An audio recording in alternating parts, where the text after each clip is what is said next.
On the Little Picture Show, Murder Most Foul, Madeleine Stowe sees red in Blink. Wyatt Earp, Kevin Costner's epic battle to win the West commences. And May the Force be with you, the return of the Star Wars trilogy.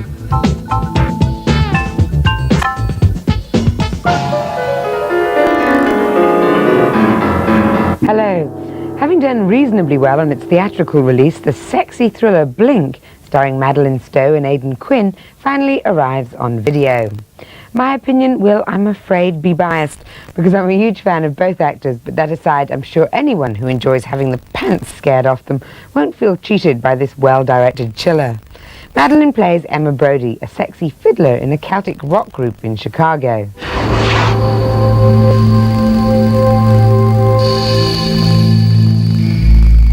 She's been blind since the age of 8, but after undergoing a revolutionary eye operation, her sight improves with one unfortunate side effect: retroactive vision, a delayed sight mechanism which means she frequently sees events way after they've actually occurred. This makes her a less than credible witness when she spots the suspected murderer in her apartment block and goes to the police. The only person who takes our Madeleine seriously is handsome misogynist detective Aidan Quinn, who believes there's a serial killer on the loose who's preying on the recipients of donor organs, of whom Madeleine numbers one. She meanwhile has begun to fall for the charms of her handsome protector, but in a well-worn scenario, he's almost as frightened of getting involved with her as he is for her safety. Listen to me. You want to be raped, strangled, and drowned in a bath of your own blood, huh? If you want to keep your ass alive, you're going to have to help me. You better be strong. Using visual trickery to illustrate Emma's distorted eyesight, director Michael Apted manages to create a tense, unnerving atmosphere where nothing is what it seems. Quinn and Stowe make a credible and extremely likeable leading couple, and let's face it, provide leching material for both sexes. It may not be the most inspired of plots, but Blink certainly gets my recommendation as an entertaining, if petrifying, way of spending an evening. Sons of bitches. This year we've had Bad Girls. Later in the year we're expecting Gus Van Sant's Only Cowgirls Get the Blues. And then there was The Ballad of Little Joe, a flurry of women's westerns, which might lead you to think us girls are trying to reinvent the wheel. But if that is indeed the case, then we've still got a long way to go yet. This week is the turn of The Ballad of Little Joe, a film which is loosely based on the true experiences of Josephine Monahan, a bourgeois girl from Buffalo, New York, who's thrown out of her cozy home when her father discovers she's pregnant. Attacked from all sides, she heads for the western frontier, leaving her baby with her sister. Discovering that life on the open road's a bit precarious for a woman, she chops off her hair, buys a pair of pants, and lives the rest of her life as a man. Ah, if only life were that simple, I'd have done it years ago. Setting up home in Idaho, Joe works hard and is soon the proud owner of a flock of sheep. And despite the hardship of life on the plain, Joe manages to fall in love with Tin Man Wong, a Chinese railroad man who discovers her secret. Ex-model Susie Amos didn't fool me for a minute, nor would she have fooled those sex-starved rednecks in the frontier land. Who's she trying to kid? Back in the good old days, though, men may have been men, but women were most definitely to be feared. If you wanted a man, you just went out and got him. Or, in the case of the diminutive Jane Powell, 7 of them. 7 Brides for 7 Brothers, in blushing colour, is MGM's matchmaking musical, chock full of classic songs like Bless Your Beautiful Hide. And if it came to a choice between Little Joe's Ballad or Little Jane's Hoedown, I know which side of the fence I'd be on. And now, The Big Picture.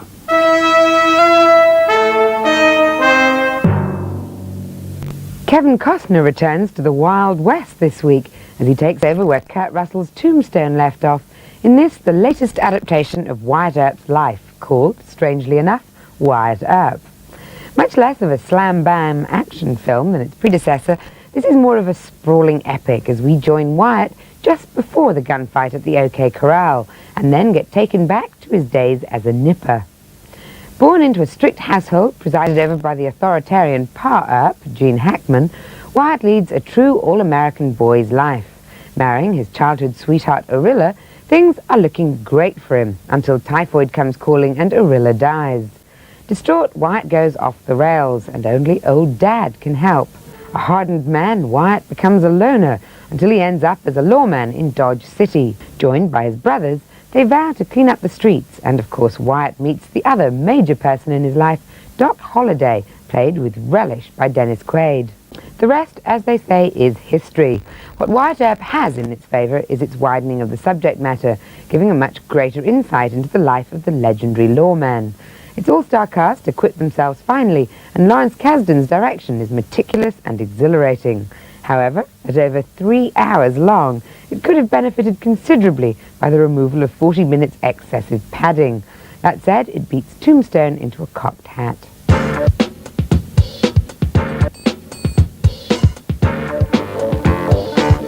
And in our first competition tonight, we've got a rawhide travel bag, granddaddy shirt, and a presentation copy of the Wyatt Earp script for the winner, with shirts and scripts for the runners-up. If you can tell me who played Wyatt Earp in Tombstone.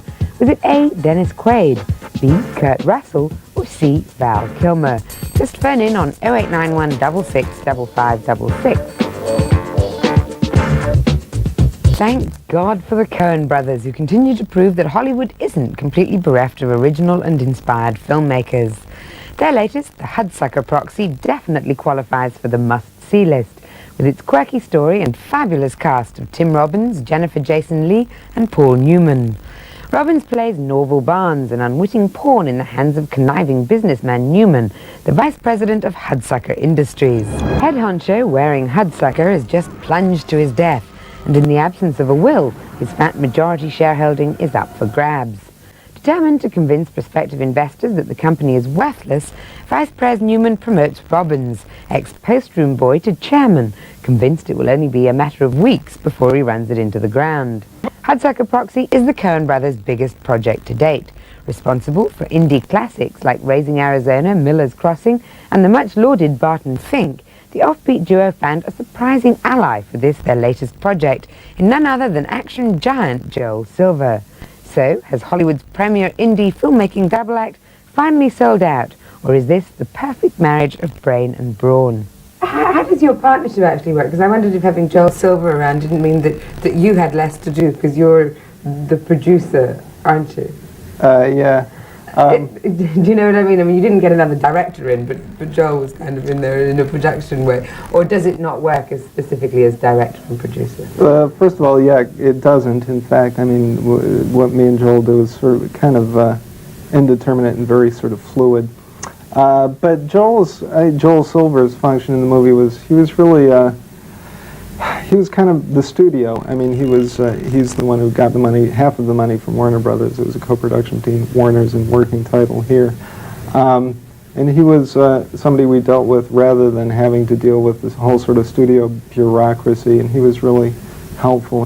He is really like the sort of big old-time Hollywood moguls. He's like a really large personality, but maybe only different in that respect that he really does do what he says he's going to do. I mean, he was really good about he really was interested in letting us make the movie we wanted to make. He described it as your, what he felt was your most commercial film to date. And why do you think he felt that way? Did you feel that it was your most commercial film? Well, I think he felt when he, look, there were a number of things I think he responded to in the script. I think he thought it was funny.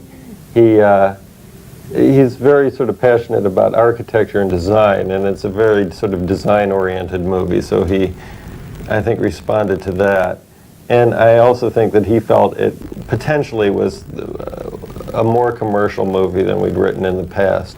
It's visually really quite stunning, and I wondered if the reason that you decided to employ sort of, 20-style buildings and 30s and 40-style costumes and 50s sort of imagery was because you wanted that blend of all those things to make it more of a fantasy, to make sure that people were lost in it as not somewhere specific at a specific time. Yeah, exactly. I mean, supposedly it takes place in New York in the 50s, but it's not, you're right, in terms of the feeling of the look of the movie, it's not tied real specifically to any one time. And we did want it to have more sort of feeling of once upon a time, some sort of indeterminate past, because it is meant to feel sort of like a fairy tale or comic fable. Take a look at the mug on this guy. The jutting eyebrows, the simian forehead, the idiotic grin. Why, he has a face only a mother could love. On payday. The movies that we've done in the past have been on a much smaller budget, but, on their own terms, most of them been actually quite successful financially. They haven't, That's the funny thing. I mean, you can get into this game where, we haven't made a movie that's made $100 million. But on the other hand, the movies that we've made have, most of them, more than sort of justified the budgets that they've been made for. So they've been money-making propositions. They just aren't in the sort of, they're not in the same kind of league, or in a weird kind of a way, not in the same kind of business as, the Arnold Schwarzenegger movies or But that's what I wondered. I wondered, having worked with Joel Silver on this and having had a bigger budget, albeit not a huge one, whether you feel that sort of having sucked from that Hollywood cup, that now you feel you have to compete in that arena which you never felt before, No. It was, no. It's not as if we're sort of trying to get a seat at that table for, everything that we do in the future. No, we're perfectly happy to. Our ambition is to keep making the movies we want to make, essentially on their own terms. But if that means that it's unrealistic to make movies on those sorts of budgets, that's perfectly all right. Or at least we might as well say that. Yeah, exactly. Richard Gere must have cottoned on to the fact that characters with a mental or physical disability score highly with the Academy. Take Tom Hanks in Philadelphia, Dustin Hoffman in Rain Man, and even Daniel Day-Lewis in My Left Foot. In Mr. Jones, Gere is a manic depressive, whose highs and lows make him incredibly charming and attractive one minute and a danger to himself the next. He ends up in hospital under the tender care of psychiatrist Lena Olin. Gere's charm intrigues her, and it's not long before he's opening her eyes to the workings of his mind and finding his own inner strength in the process. With flagrant disregard for professional ethics, the two fall in love. Will she throw caution to the wind, or will good sense prevail? Disappointingly predictable, Gere is like a fish out of water in his designer shirts amidst a hospital full of your stereotypical mental patients, and Olin, although sensitive, is a little willowy for the pressures of psychiatry. Unless you have a penchant for Richard Gere and medical weepies, avoid Mr. Jones at all costs. Far more enjoyable is the first offering from the tiny Baltic nation of Estonia that recently gained independence from the former Soviet Union. Darkness in Tallinn describes one evening during the independence celebrations when a Russian mob attempted to steal the nation's $900 million gold reserve upon its return from Paris, where it had been stashed 50 years earlier prior to enemy invasion. The gang employed Toivo, an impoverished electrician, to black out the city, allowing the bickering thieves to strike amidst the chaos.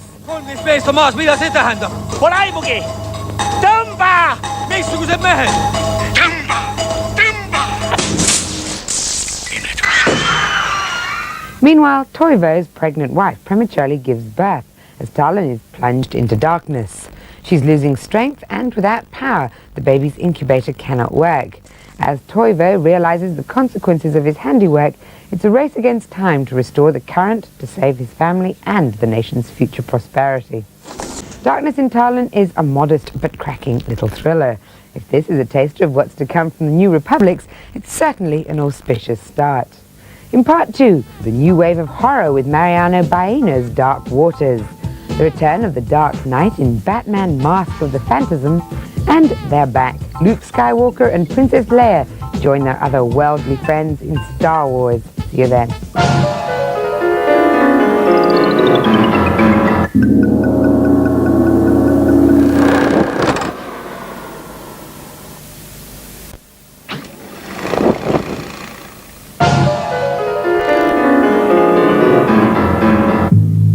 Welcome back. Many a successful director has cut his teeth on horror movies. Take Francis Coppola's Dementia 13, or even James Cameron's Piranha 2. And although it may be one of the easiest genres to access, its protégés are generally much less likely to be taken seriously. A case in point is Italian director Mariano Baino, whose first feature, Dark Waters, almost cost him his life. Shot on location in Russia during the 1993 revolution, Baino encountered problem after problem, but he still managed to complete this dark and gloomy tale and find a UK distributor. Unable to secure a place on the cinema circuit, Baino grudgingly agreed to a straight-to-video release. Inspired by memories of his own childhood nightmares, Dark Waters follows the fortunes of Elizabeth, a young woman in search of her past, which she finds on a remote Crimean island within a sinister religious sect. Particularly great time to be releasing a horror film, and you must be very disappointed that you didn't get a cinema release for the movie. Yes, I'm disappointed, but you know, in the end, it's not just my film. I mean, it happens to 90% of independent films now, even not horror films. They get a straight-to-video release. So in the end, I'm just like, you know, I'm just accepting it and thinking, oh, probably next time. Your movie is a sort of blend of Roman Catholic imagery and horror. What exactly were you intending it to be, and where did these images come from? Well, my intention was, you know, to try and make a horror film, because, you know, too many times in the last like 12, 13 years, horror films have been everything but horror films. You know, they've been comedies with a bit of blood, or lots of blood with a bit of comedy, or whatever. But, you know, the idea that horror films should be disturbing, that horror films should sort of linger in the mind, like 2 or 3 days after you've seen them. That, you know, in the end, if you make a comedy, you want people to laugh. So if you make a horror film, you want people not to come out to the cinema all happy, cheerful, thinking about, you know, their pizzas. Surely by adding elements like humour, people have only been trying to kind of popularise the genre, and that's surely not a bad thing. I think they've done it in an attempt to soften it, not to popularise it in the sense to bring the, you know, widen the market to like the 12 years old. But I mean, you're defeating the object that way, you know. What would you call The Exorcist, for example? The Exorcist was a horror film. See, that was a horror film that was not intended for 12 years old. It was intended for adults. And I mean, years ago, like 12 years ago, 15 years ago, the people who went to see horror films were my parents. You know, and their friends, they were already like, you know, in their 30s, their 40s and whatever. And then there's been a shift lately. It's been like a vicious circle. There's been a shift in horror films where to widen the appeal, they made them softer and more comedic and more sort of like, you know, so that everyone could watch them. And, you know, by consequence, you know, people of a certain age have stopped watching horror films. So, you know, I mean, now it's, you're in the middle of that strange thing where horror films are watched by teenagers. People that are not teenagers anymore don't even give a chance to a horror film because they think, no, it's not for me. And, you know, it's just like, it is a bit of a sorry state.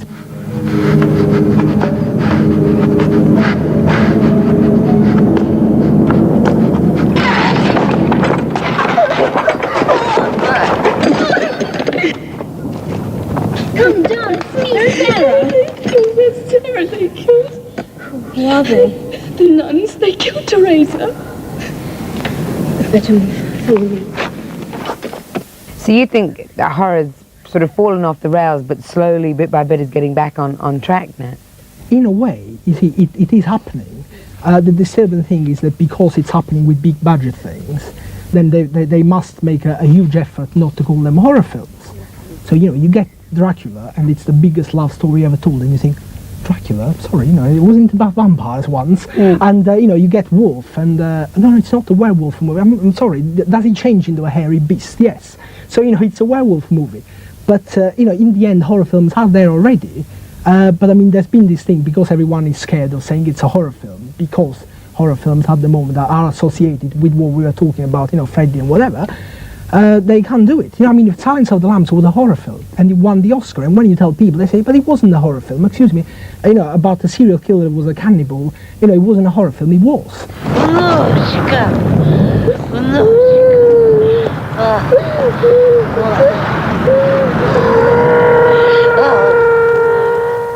Are you committed to making horror films, or are you committed to making I mean, films? I'm committed to make sort of like films, you know, if you wanted to call them, you know, films of the imagination. Like, you know, I'm not really interested in making real life stories with real life situations where, you know, I could make a film about the relationship. I mean, I would still try and find a way of making it in a way that is like a fantasy film or a horror film or whatever.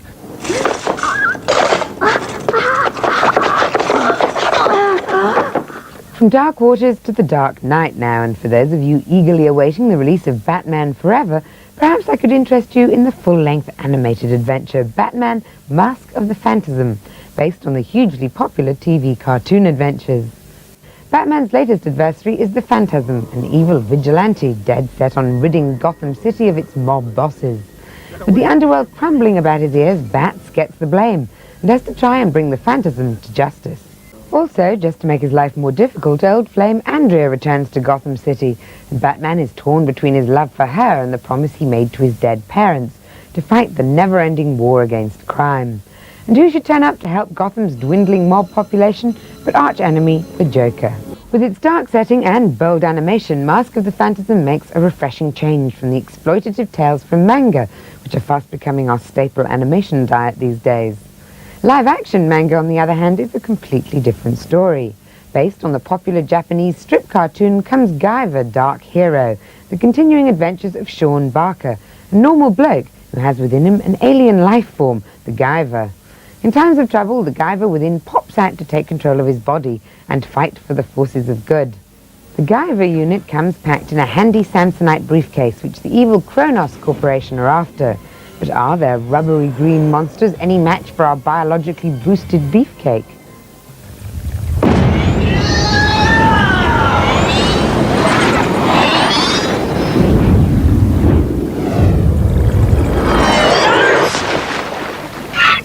So Rubber Monster fights Rubber Monster in this very silly film. And in the time-honoured B-movie tradition, it's so bad, it's hilarious. Definitely one to watch after a very heavy session at the pub. As the end of the millennium approaches, sci-fi fans are waiting with bated breath for the 3 Star Wars prequels, which George Lucas promises to deliver around the year 2000. So, if you don't think you can hold your breath for that long, and I strongly suggest that you don't try, then strap yourself into an X-Wing and prepare yourself for a journey to a faraway galaxy as this week's viewers panel relive that Star Wars experience.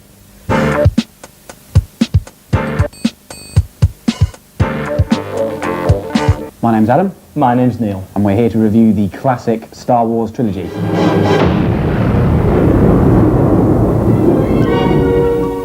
A long time ago, in a galaxy far, far away, there was a young farm boy named Luke Skywalker. I want to be a Jedi like my father! Who discovers 2 androids, R2-D2 and C-3PO. And together, they become embroiled with Obi-Wan Kenobi, an old Jedi Master. Stretch out with your feelings! Together, they hook up with a star pilot, Han Solo. I'm Captain of the Millennium Falcon. And his sidekick, Chewbacca. They fly off to the Death Star to rescue Princess Leia. Aren't you a little short for a stormtrooper? From the clutches of the evil Darth Vader. Finally, Luke finds himself piloting an X-Wing fighter in one of cinema's all-time classic space dogfights. Switch your spurs to attack position. Watch yourself, increase speed full throttle. What about that tower? You worry about those fighters, I'll worry about the tower. Despite the destruction of the Death Star, we catch up with them again in The Empire Strikes Back, where the Empire are still pursuing the rebels across the galaxy, and finally catch up with them on the ice planet of Hoth, where battle ensues. Brr, it's part. Luke and Darth clash lightsabers for the first time, and then we get the startling revelation that in fact Darth Vader is Luke's dad. Our heroes set off to rescue Han Solo, who's been captured and frozen in carbonite, and now lies in the clutches of the evil bounty hunter Jabba the Hutt. This is where we join them at the beginning of Return of the Jedi. Having rescued Han from the evil clutches of Jabba the Hutt, we suddenly discover that the Empire has built an all-new Death Star, which must be destroyed. This is the forest moon of Endor.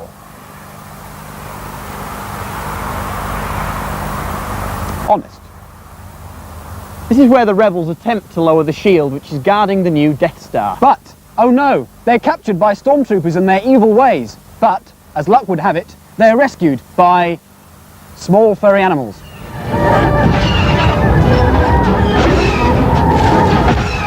Oh no! Giant mechanical chicken!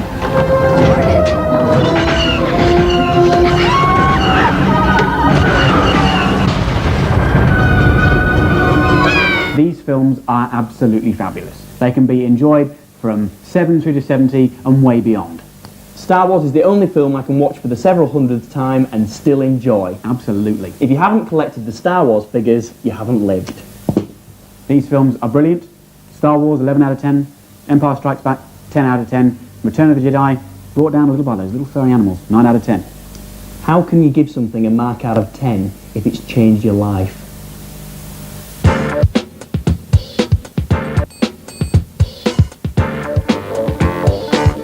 And in our second competition tonight, we've got sets of the Star Wars trilogy to give away, with t-shirts, Star Wars bendy toys, and a fabulous Sega system with Star Wars and Empire Strikes Back games for the winner.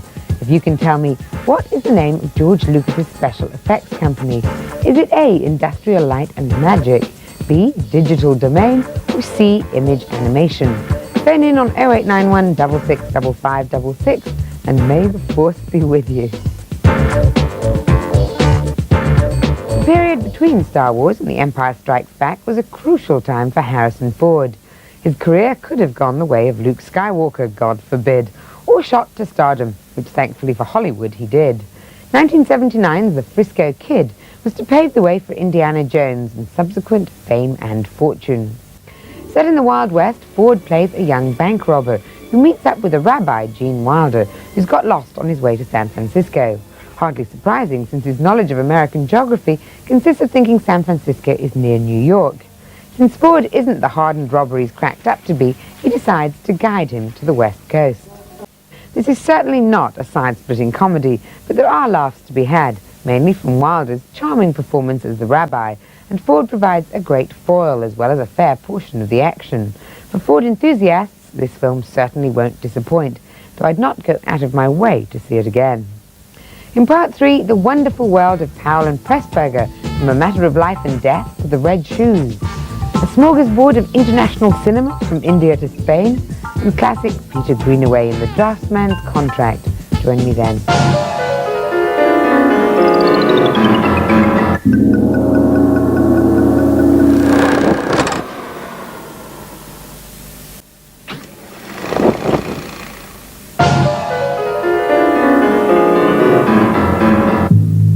Welcome back.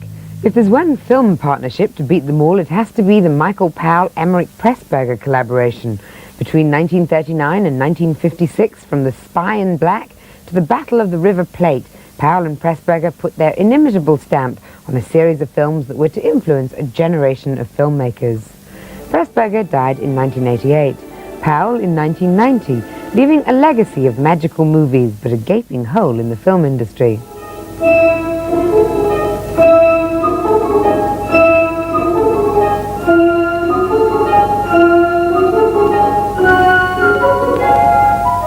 With a major retrospective about to be mounted at the Barbican in London, we tracked down Powell and Pressburger's Oscar-winning director of photography, Jack Cardiff, who worked on seminal films like A Matter of Life and Death, Black Narcissus and The Red Shoes, and who was only too happy to take us back to the halcyon days of British cinema.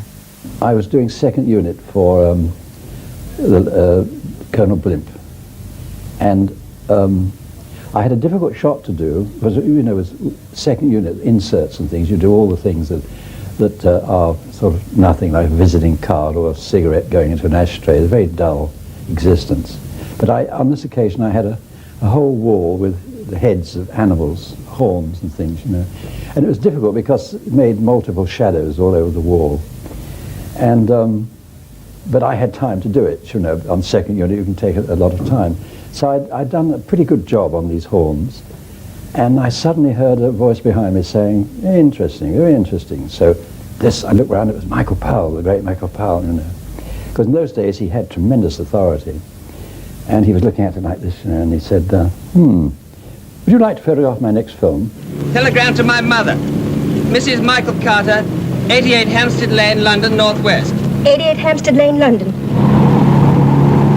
Tell her that I love her. You'll have to write this for me, but what I want her to know is that I love her very much. That I've never shown it to her, not really, but that I've loved her always, right up to the end. So far as a cameraman was concerned, Michael Powell was a cameraman's dream, because you could say to him, I'd like to do this, I suggest that we do this, you know, reverse and do something upside down or something quite crazy.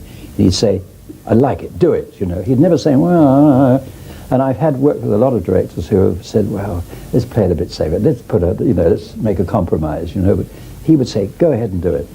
Hello, June. Don't be afraid, it's quite simple. We've had it, and I'd rather jump than fry. After the first 1,000 feet, what's the difference? I shan't know anything anyway. Wherever I go to museums all the time, and I study painting. And I always advise people, I've given any lectures sometimes about photography, to go and see the paintings, because that's lighting, you know. You see Vermeer or Peter de Hoogh or someone like that, and you can pick up so much about reflections and subtleties in the lighting, so that when I did Black Narcissus, I rather tended, although it was absolutely different from the nature of Vermeer, I visualized Vermeer in my lighting on that film because it was a sort of a simplicity. We had constant wind going through the set, you know, the breeze blowing, because they're high in the Himalayas, and we had these wind machines, you know, blowing all the way through, so that there was movement and flowing of air and flowing, which is always very beautiful, isn't it? And then we had the nuns in this sort of just off-white outfit. So you had this as a kind of key to the lighting, and it really worked very well. Maya, wake up! Oh, what is it? What is it? It's Sister Ruth! Stop her! She's gone mad! Oh, it's my body! At the end of Black Narcissus, the last couple of days, Michael said to me, "Jack, what do you think about ballet?" And I said, "Not much, Michael." And I said, "All these sissies prancing about, you know, and it was a stupid thing to say if ever there was one." But that's what I said at that time. And Michael looked at me in some amusement, and he said, "Have you ever been to a ballet?" And I sort of grinned a touche and said, "No, I haven't, as a matter of fact." He said, "Well, we've got work to do, because the next film is about ballet. It's called The Red Shoes, and I want you to go and see ballet all the time. Have tickets every night to Covent Garden." And of course I was in love with ballet for the rest of my life. So that was also fascinating, because Michael, I think Michael said at the time, when we started shooting on the picture, he said, "This is going to be something really extra special. We all have to work extremely hard to attain it." And we did. We were all captivated by the possibilities of Red Shoes.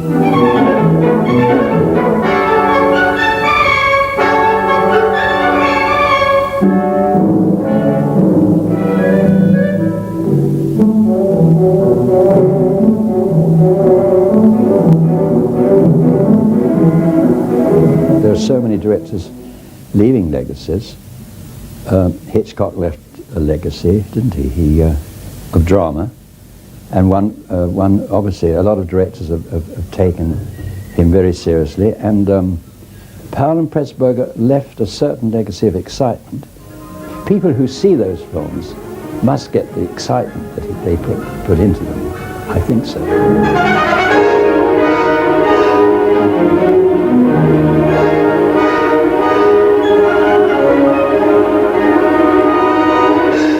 Still critically out of favour after the Baby of Macon fiasco, Peter Greenaway has gone rather quiet of late.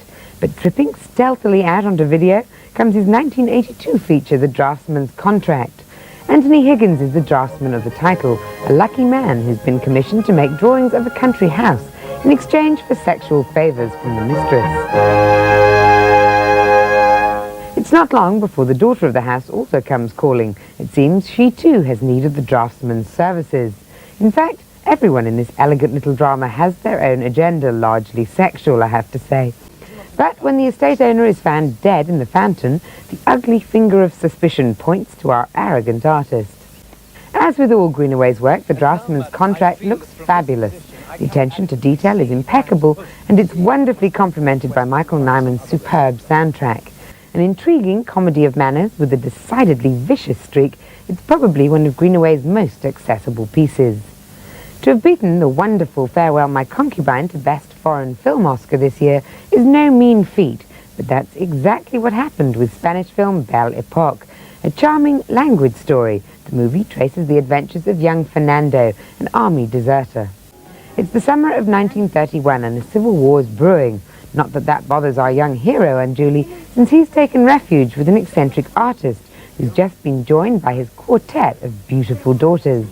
An unmissable opportunity, Fernando decides to prolong his stay indefinitely, and over the course of that summer, his eyes are opened to the pleasures of love in a manner he'll never encounter again.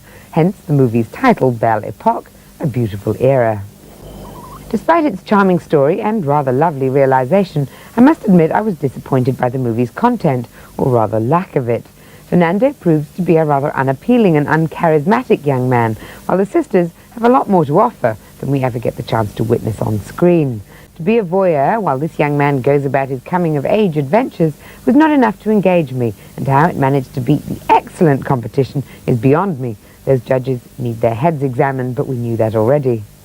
Another film that lost out to Belle Epoque at this year's Oscars was The Scent of Green Papaya, a stunningly beautiful evocation of everyday life set in 50s Saigon.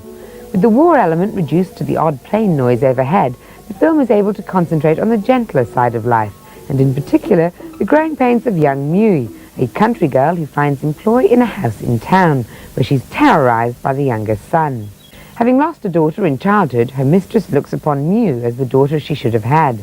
Her husband, meanwhile, suffers from a peculiar form of 7-year itch, which finds him disappearing for long periods with the mother's hard-earned cash. However, when Mui blossoms into a beautiful young woman and the son of the house gets married, his new wife can't stand the competition, and Mui is forced to take work elsewhere. Happily, this turns out to be the best move she's ever made, since it reunites her with her childhood sweetheart.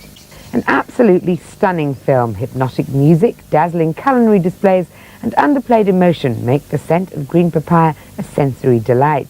Director Tra An Hung's sensitive examination of the female role in Vietnamese society is very powerful, drawing unnerving parallels between the bonds of love and the bonds of servitude. Maybe a little languorous for some, but they don't come much more beautiful. Back in 1961, a fledgling American director teamed up with an Indian entrepreneur, ostensibly to make English language movies in India for international consumption. And so Merchant Ivory was born. 33 years and 25 films later, they've become one of the most prestigious independent film production companies in the world. So now would seem as good a time as any for producer Ishmael Merchant to realize a long-cherished ambition with his directorial debut in Custody. Devon is a college teacher commissioned to interview the famous Urdu poet Noor Jashi Kapoor for a local magazine. When he finally meets his hero, he's horrified to discover that he's old and dissolute, surrounded by hangers-on and constantly fighting with his two wives. तो फिर आप शराब कैसे खरीदेंगे? अली जो बोतलें लेकर आता है, वो कहाँ से आएंगी? इन मुफ्तखोरों की बिरयानी कौन लाएगा? Determined to preserve what's left of this poetic genius, he procures a tape recorder and attempts to record his ramblings with a few minor distractions en route. देवन साहेब, मेरे चाहने वालों के लिए भी बिरयानी और रम का इंतजाम. Everything that could go wrong does go wrong, but Devon is undefeated, realizing that it's up to him and him alone to commit a little of this alien culture to posterity. Based on Anita Desai's novel, the film is a tribute to the dying Urdu language and a timely reminder of cultural vicissitudes the world over. That said, it is a little self-indulgent in places, and the narrative a trifle stilted. Fine sentiments indeed, but I was rather glad when I was released from custody. Paddington, Paddington, where are you? And now, a sad moment for children everywhere, and a time of universal rejoicing for parents. Yes, the new school year is upon us once more, and someone who perhaps hates school more than most is Darkest Peru's biggest export. Paddington, I've got something to tell you.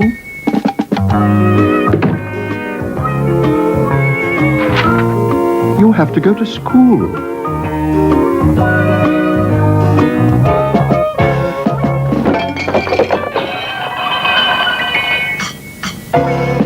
Next week on The Little Picture Show, the real Jerry Conlon sets the record straight in The Name of the Father. Deborah Winger is seduced by literature in Sir Richard Attenborough's Shadowlands, and the return of Johnny Depp in What's Eating Gilbert Grape. See you then. Good night.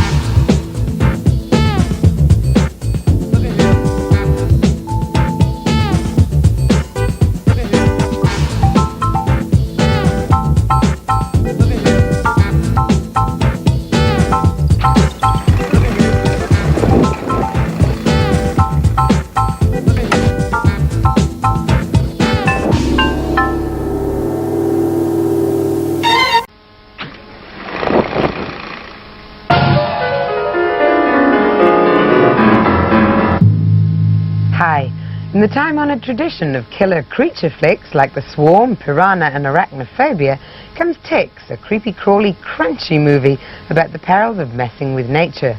And what better victims for this postulating pestilence than a bunch of dysfunctional teenagers on vacation with the Inner City Wilderness Club. Naps are having none of this, But when a pet dog dies in highly mysterious circumstances, Charles begins to suspect that something might be amiss. Local farmers have been using growth accelerators for their marijuana plants, and the poor old wood ticks got zapped in the process.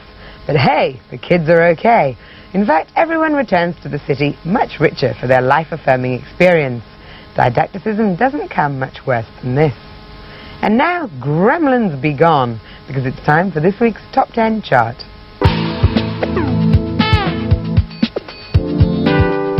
Kiss the beautiful bride. Al, that's him.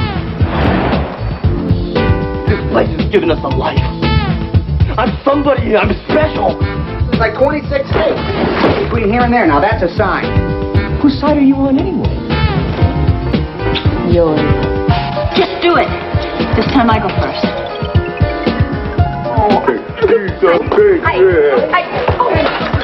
Like nobody's listening.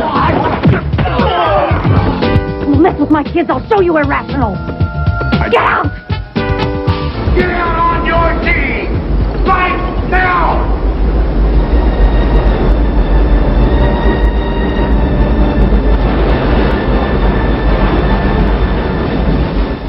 Having chatted to both Gambit and Steed recently about both new and old Avengers, we decided it was high time that the glamorous side of the partnership got a bit of a look in.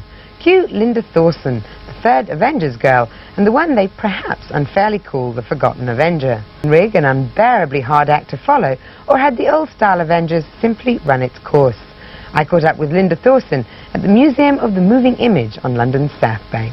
First of all, Linda, I just wondered if you were kind of filled with trepidation when you were offered the part in the Avengers, because Honor Blackman and Diana Rigg must have been quite hard acts to follow, really. Actually, your voice is rather like Honor's. People say that, funnily enough. Great voice. Thank you.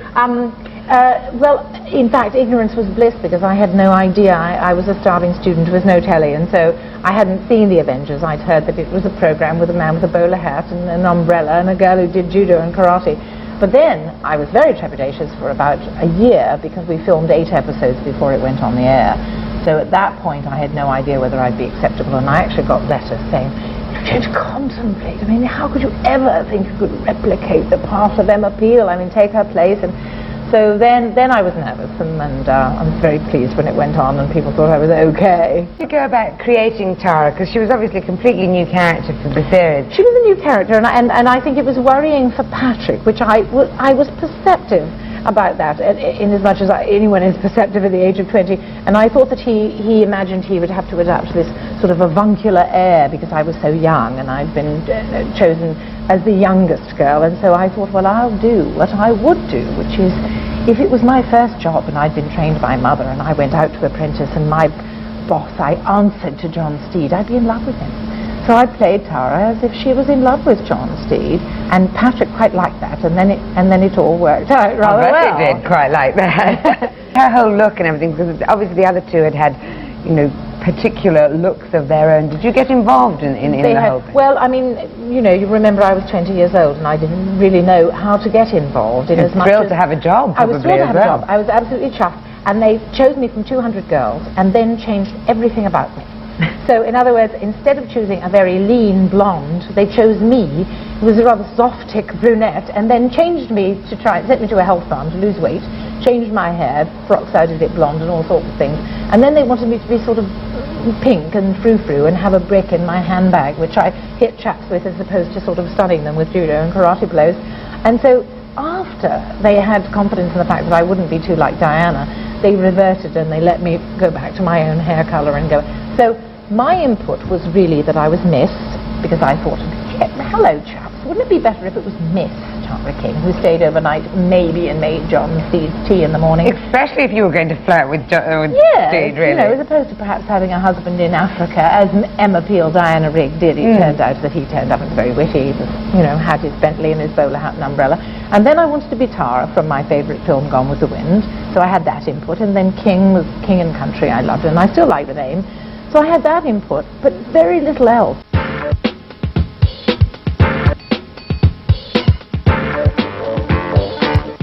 And in our first competition tonight, we've got Avengers Volumes 11 and 12, the Tara King episodes, to give away.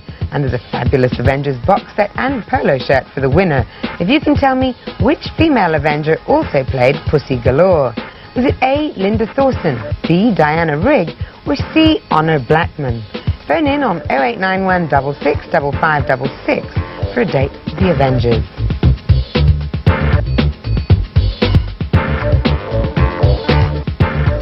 In last week's competition,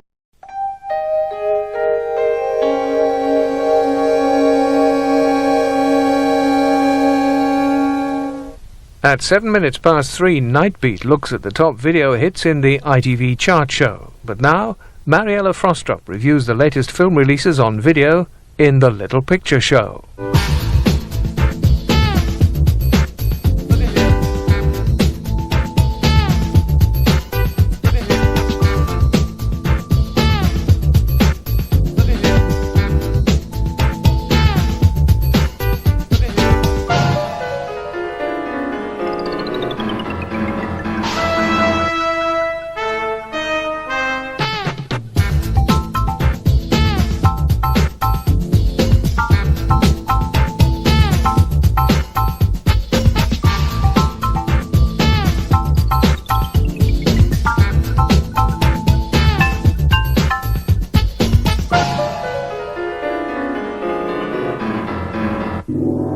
Hello there. Well, firstly, don't you just love Daniel Day-Lewis? If not, it can only be because you haven't yet had the pleasure of witnessing him in matinee idol form as an adopted Mohican in 1757's New York colony. Last of the Mohicans did great business in the cinema last year, and I'm sure I won't be the only person to take advantage of its video release and see it again. Forget all the stuff you may have read about it being another intense look at Native Americans. Last of the Mohicans is a historical romantic epic, and as such should be judged on entertainment value alone. And this it most certainly provides, as we see Day-Lewis hooking up with the daughter of a British general when he rescues her and her sister from an ambush and escorts them to the fort where their father is being besieged by the French. Then there follows an epic battle for love and honour with Daniel's sweetheart Madeleine Stowe making a beautiful willowy heroine with her heart in the right place. Magua is the nasty Huron war captain intent on the death of anyone with blighty blood coursing through their veins, and the stage is set for one of the most entertaining period epics I've seen in years. And I have here in the studio British actor Steve Waddington, the oafish British major who bids for the hand of the beautiful Cora along with our leather-stockinged hero. Now, the character that you play, Major Duncan Hayward, is a bit of a pain in the bum, really, isn't he? No. Yeah, he is. He is. I mean, the audience, no doubt, are going to, I mean, probably a lot of people have actually seen it, but on video, when they see it, they will dislike him because he stands in front of what people want. I mean, people want Cora and Hawkeye to get together. They're in love, we can see this. And this idiot's kind of standing in the way and getting in the way. So, yeah, he's not a likeable character, although I think he Michael redeems himself. Absolutely, at the end. We won't go into that, but you think Michael? I think Michael, the way he wrote, or adapted rather, the part of Hayward, as you say, redeeming himself at the end, it kind of gives him a full character, and you do understand why Hayward. I mean, he's totally in love with Cora. The social conditioning at the time said that, you know, I mean, there's no doubt about it, he's gonna marry Cora. They've grown up together. He just presumes that they're going to get married. All of a sudden she falls in love with someone else. He can't believe it. All of a sudden he's got an emotional dilemma, which is, you know...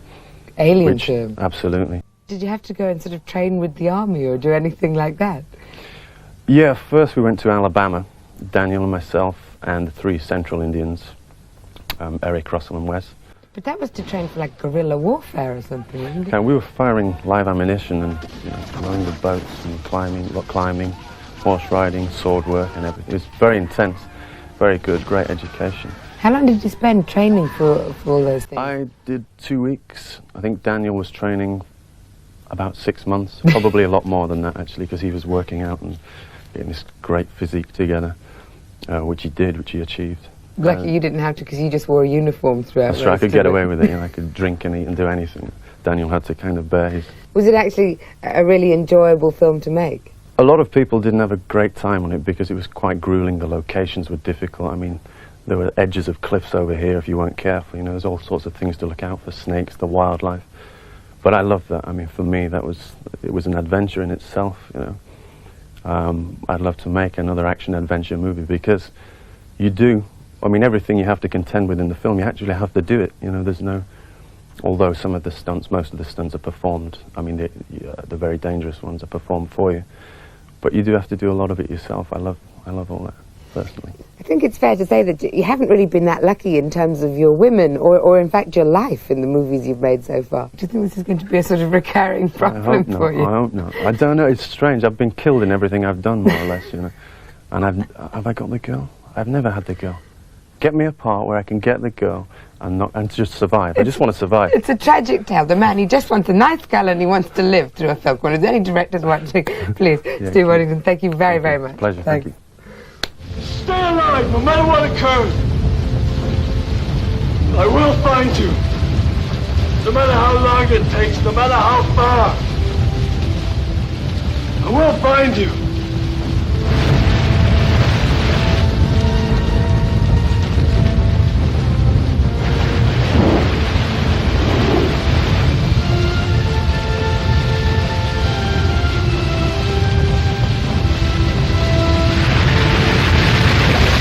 Well, the movie definitely brought out all my worst instincts, like sitting there shouting at the TV, urging Daniel to murder the baddies, save the day, and of course, get the girl.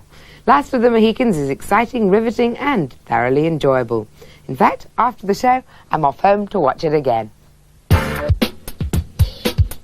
And in the first of tonight's competitions, we're giving away copies of the luscious Last of the Mohicans to anyone who can tell me who wrote the book on which the film was based. Was it A, Nathaniel Hawthorne, B, James Fenimore Cooper, or C, Mark Twain?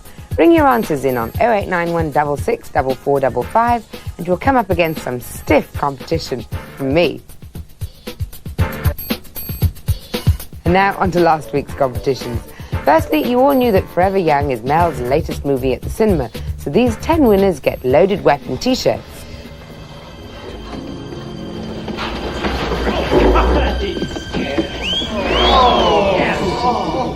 And secondly, the bumper package of True Life dramas go to these 5 winners who knew that James Earl Ray's trial was reenacted on TV recently. Another timeless piece build. In an attempt to save the ship, Kirk is sucked into space, lost, presumed dead. Flash forward 78 years to the Next Generation crew led by the valiant Picard. They too encounter this strange energy field and identify it as the Nexus, a hitherto unexplored phenomena. Unexplored, that is, except by mad scientist Soran Malcolm McDowell. He's discovered the Nexus is a cosmic timeshare containing everyone's wildest dreams, and he'll stop at nothing to enter it. If the Enterprise hadn't intervened, they would have found it. They didn't find it. And now we have a weapon of unlimited power. No, Lursa. I have the weapon. And if you ever want me to give it to you, I would advise you to be a little more careful in the future. Perhaps we are tired of waiting.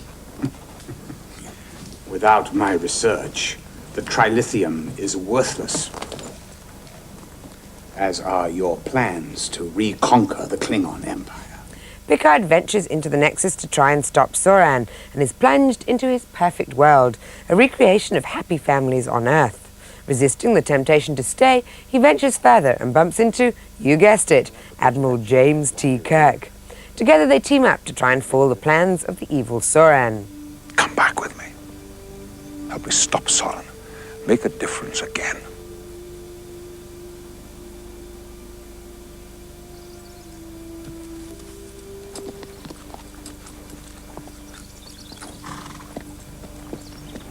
Who am I to argue with the captain of the Enterprise?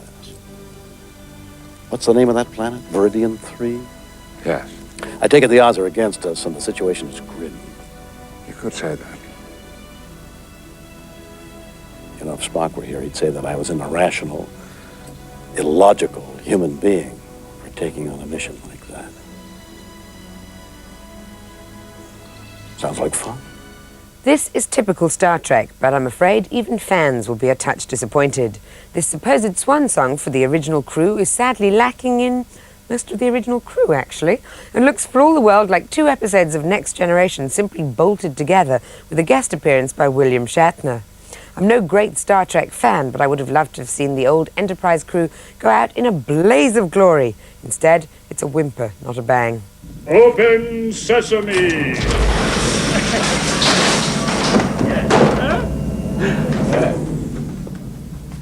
You could say I have a magnetic personality. More celestial bodies on the joke. But one joke we can all now share with impunity is 70s fashion. The decade that style forgot was unfortunately immortalized in television, and there's probably no finer example than the flare-flapping, sideband-wielding. 12 years later, the 70s have become culturally reborn, and the goodies are back in fashion. Cue Exhibit A in the comic endangered species enclosure.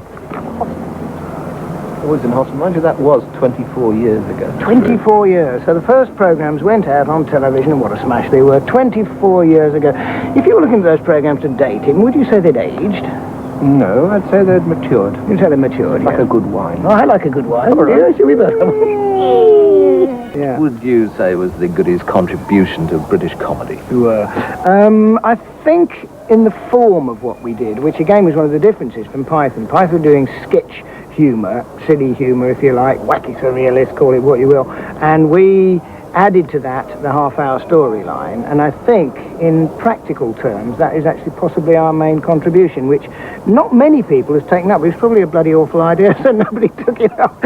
Or maybe it was more difficult to do. I mean, the young ones to a certain extent would do something like with your storyline, but you can shoot off at tangents and so on and so forth. But it's bringing the wacky surrealist with the sitcom form. It was going to be great in 70 years' time. Now, did you mean not until then, or did you mean something else? No, it's one of those irritated answers when somebody's saying, what was your show? I mean, people won't understand it, and I said, well, we're making the show so that ideally it will be funny, like the best comedy, Buster Keaton or whatever, it will be funny in 70 years' time as it is now, because it's sort of classic, so hopefully people will find that out on the video that it is.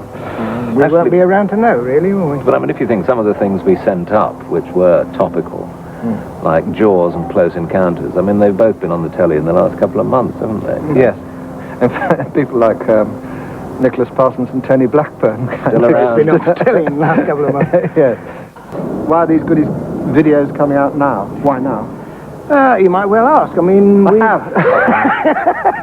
Our theory is that it is that many Goodies fans who watched the show 15, 20 years ago are now in charge of BBC Enterprises and the sort of channels that release videos, and they have said we must have Goodies videos, and people have been asking us, heaven knows. So the other answer is that in, say, like Australia and New Zealand, they're being going out all the time, and a whole new generation, the parents still like it, but the kids of 20 or whatever enjoy it as well, so we're giving the youth of today a chance to grow up properly. Educational videos. Educational videos, yeah. That's one of the reasons also, because they're bloody good.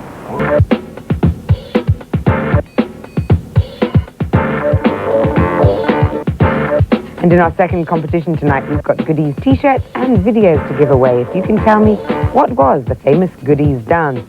Was it A, the Funky Gibbon, B, the Ecky Thump, or C, Black Pudding Bertha? Phone in on 0891 66 5566 for some goodies.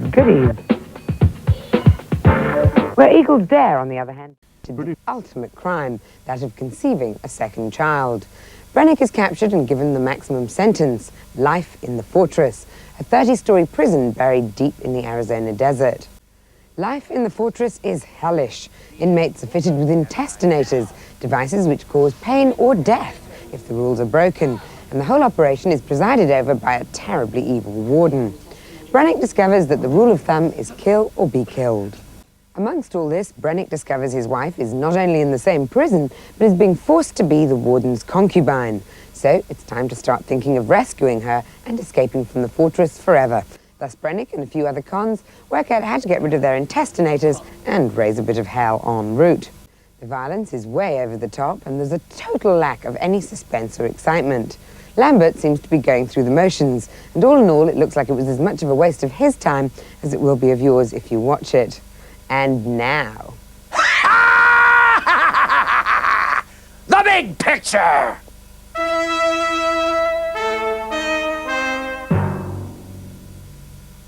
Jean-Claude Van Damme must be a happy chap at the moment. His last 3 films seem to have liberated him from the video shelves once and for all. His latest, Time Cop, seems also destined for box office success, armed with a big budget, futuristic setting, and literally brimming with Van Damme's unmistakable brand of martial artistry. It's 2004 and time travel has become a reality. Van Damme plays Max Walker, a time cop whose job is to see that time travel isn't abused. Got to take you back.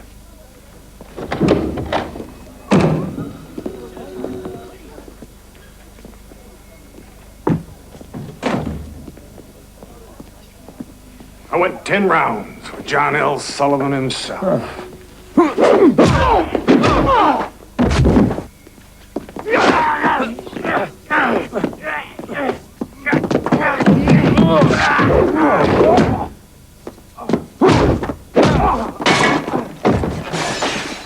So, whilst Max tries to thwart the plans of evil Senator Ron Silver, who fancies rewriting history to make himself president, he's also torn between making his own present a little more palatable by preventing the murder of his wife 10 years earlier.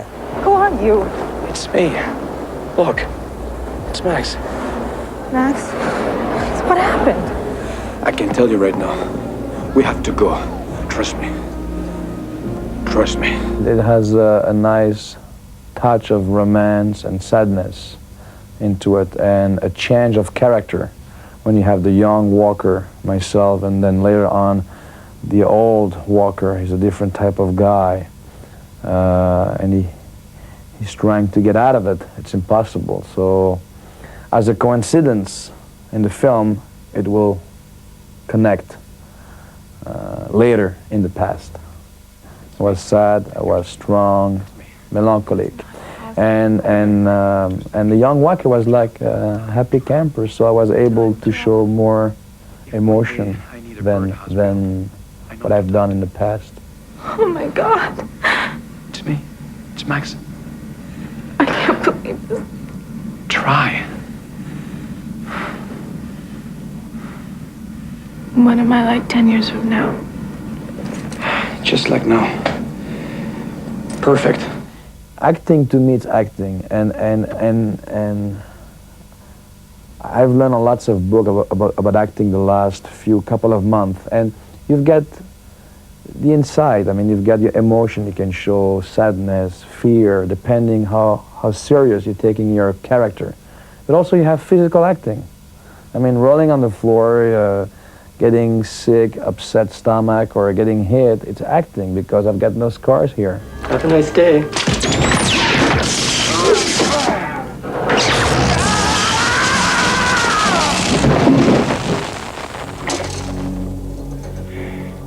It's even more hard to do an action film with a dramatic scene following up than just a dramatic scene, because you go on very strong physical emotion, then you have to quiet down, relax, go back to your trailer, and to become a different person.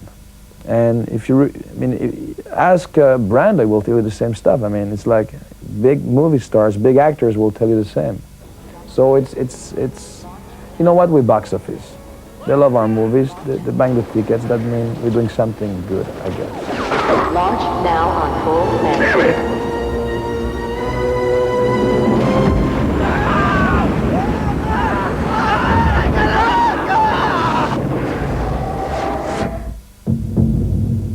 On Back to the Future, they spend millions and millions of dollars to try to explain the time traveling process. Don't do that. Just go back to the past or the future, and you have your own vision as a director or as the audience of what's going to happen. And it's kind of exciting. But you need a good story, of course, and good action and all that stuff.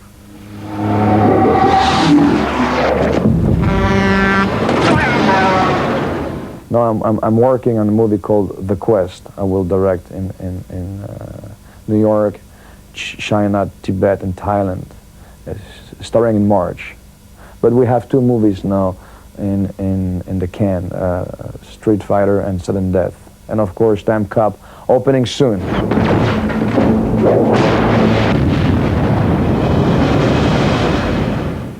And we continue the adventure fantasy theme with the next film, Stargate. When an ancient engraved circle is uncovered at Giza, brilliant Egyptologist Daniel Jackson, James Spader, is called in to try and decipher the strange hieroglyphics which adorn it. This he does and manages to identify the object as being a Stargate, a portal to another world. Joined by a squad of crack commandos led by Colonel Jack O'Neill, Kurt Russell, Spader ventures forth into the great unknown.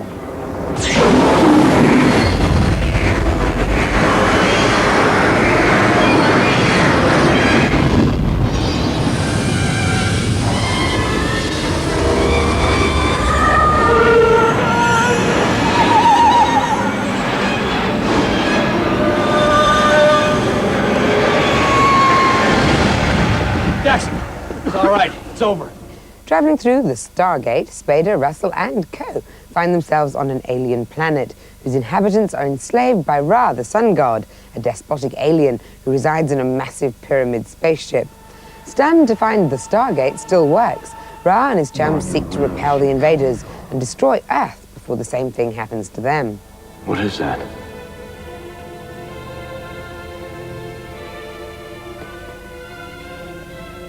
That's a bomb, isn't it? That's what you were looking for. What the hell were you thinking? What'd you come here for?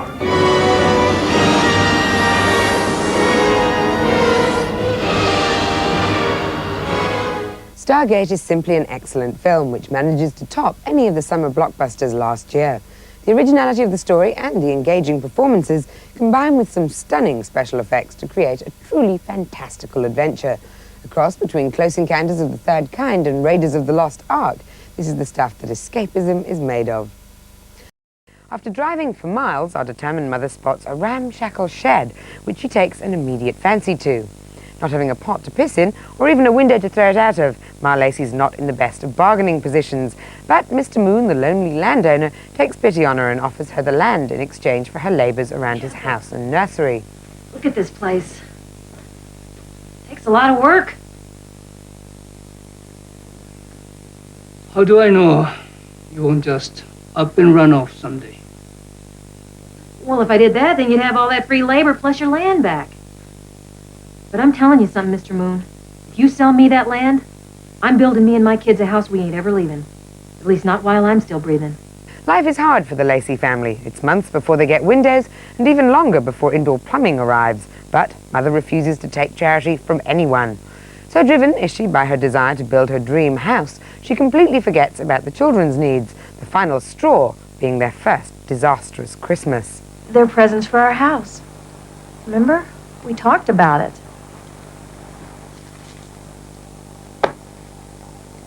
This is not a house.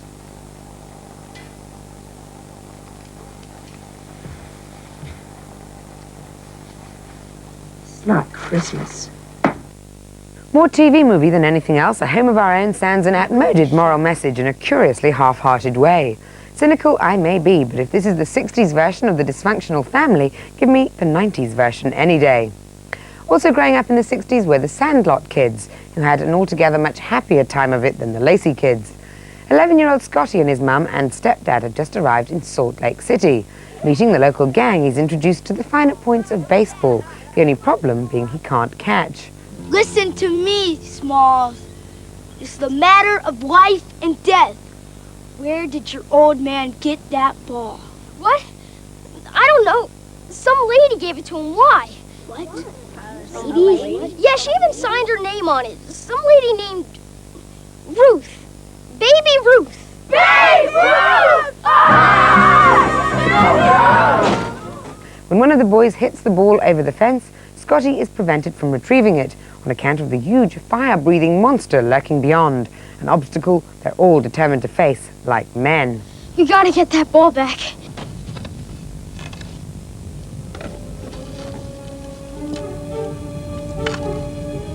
Just a little bit farther. With echoes of Stand By Me, but lacking that film's integrity, Sandlot Kids is an optimistic coming-of-ager, reeking of nostalgia and a lament for lost innocence, which will always be the stuff of little boys' dreams. Sticking with the dreamers, it's over to the battle of the animators. whilst ex-Disney mogul Jeffrey Katzenberg and mega-director Steven Spielberg are currently building cartoon empires in the sky stateside. This month sees the release of Spielberg's latest animated entity, We're Back. And now in my golden years, I'm trying to give something back. It's a wish radio that can hear what people are wishing for, especially young people because they wish the loudest. Produced at Amblimation, Spielberg's West London animation empire, this jolly tale transports more of those prehistoric pets into the present day, this time via a wishing machine, which allows them to make everyone's dreams come true. Can you fly? Would you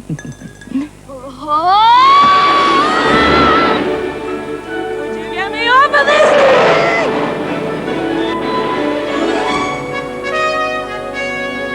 What happened to skyscraper?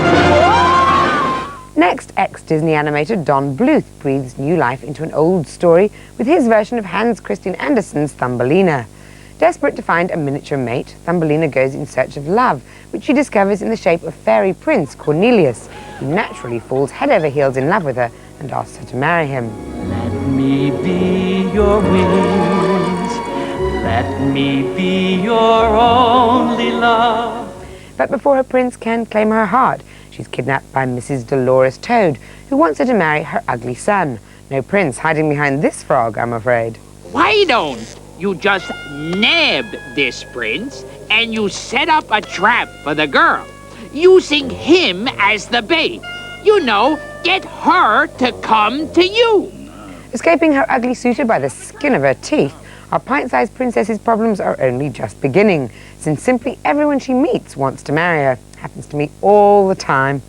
But as with all good fairy tales, our little heroine is determined to follow her heart, and nothing will stop her getting her prince.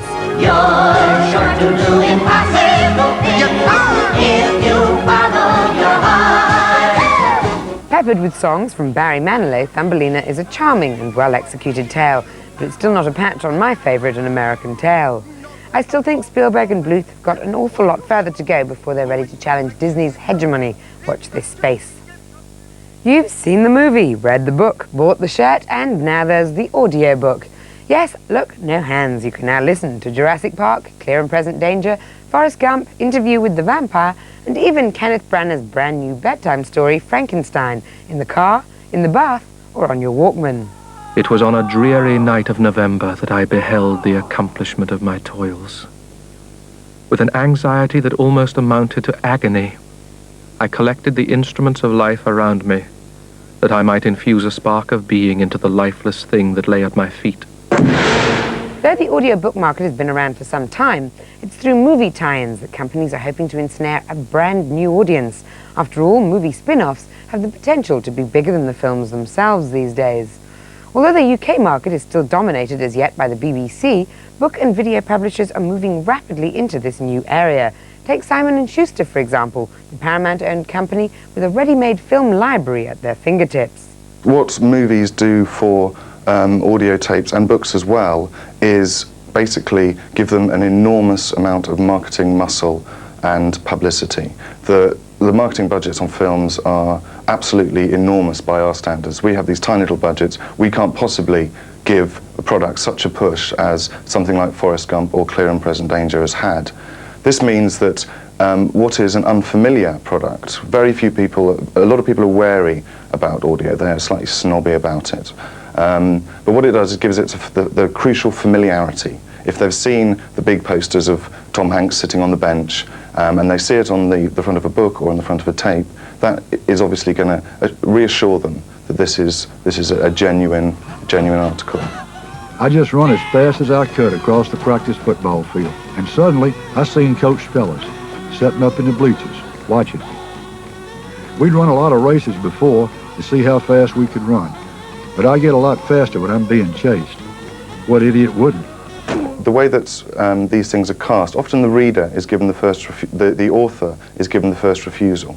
For instance, Winston Groom was very keen to read Forrest Gump, and it works very well because it's written in a colloquial style. It's written effectively as he speaks, and this is what makes it strong on tape, in my opinion. Well, the advantage of film tie-ins is, as I've said, they're a very good introduction to other programs. At the moment in the UK, it's very difficult to sell normal fiction in any large numbers, because people still are wary. They still just buy the book or they wait for the paperback. What film tie-ins offer is a way into the sort of the multimedia sort of world that is reassuring. If a film has been made of a book, then it's somehow all right for an audio to be made as well.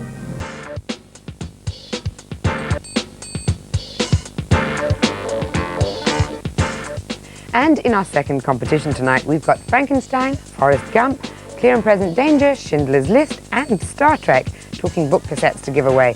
You can tell me whose famous saying was, "I want to tell you a story." Was it A, Max Bygraves, B, Bruce Forsyth, or C, Des O'Connor? Phone in on 0891 66 5566 to leave your answer. Winner of 1949's Best Foreign Film Oscar comes Vittorio De Sica's The Bicycle Thieves. Hailed as one of cinema's all-time classics, this simple tale of everyday life in post-war Rome features a cast of non-professional actors and real locations. So impressed was Hollywood with the movie that David O. Selznick offered to produce De Sica's next movie, complete with stellar cast. He quite naturally refused. So was the film really that good, or has it aged badly? The viewers' panel decide.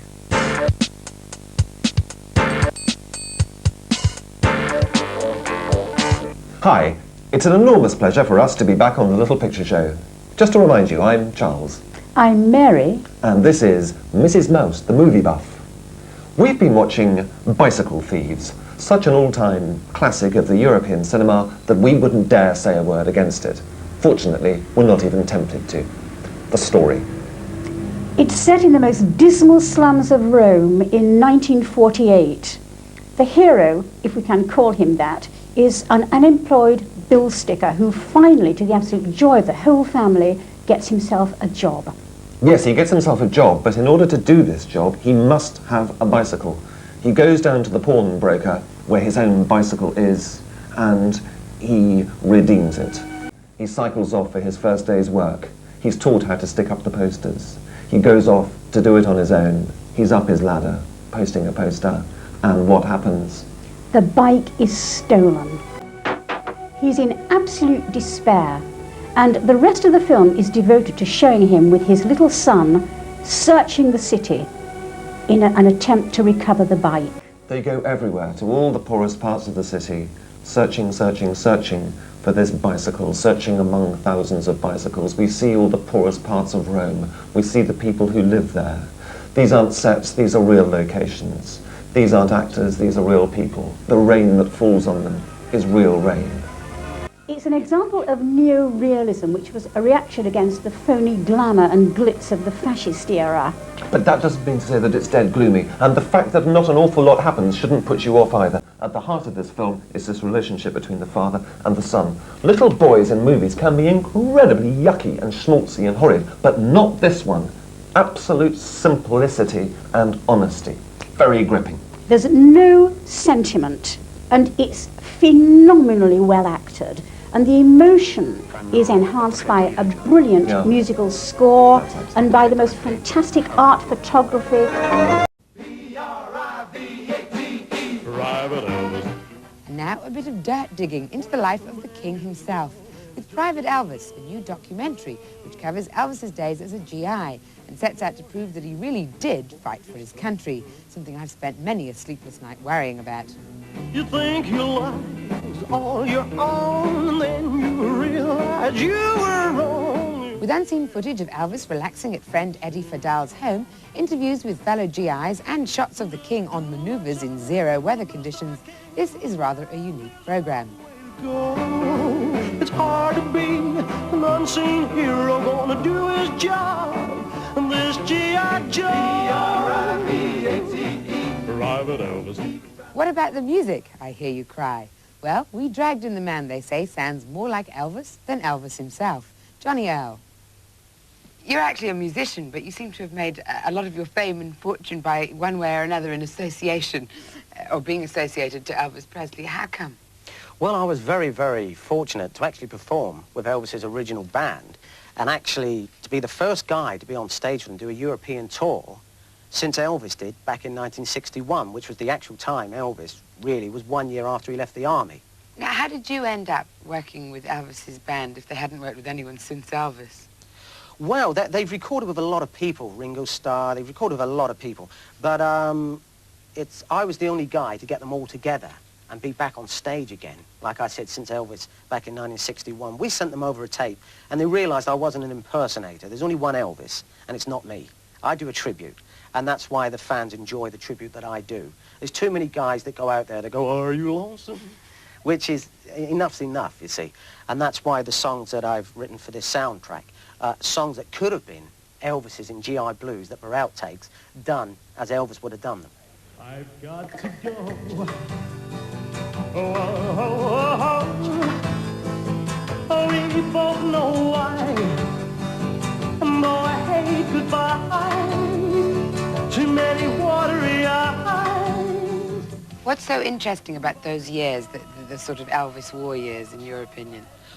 Well, people may laugh at Elvis at this period and think, well, he was just a rock and roll singer going into the army, but he did his bit like everybody else. One of the Jordanaires told me, before Elvis actually went into the army, he sat down with him and said, this was Neil Matthews, who I've written some songs with, and he said to me, he said, all Elvis really wanted to be was a soldier.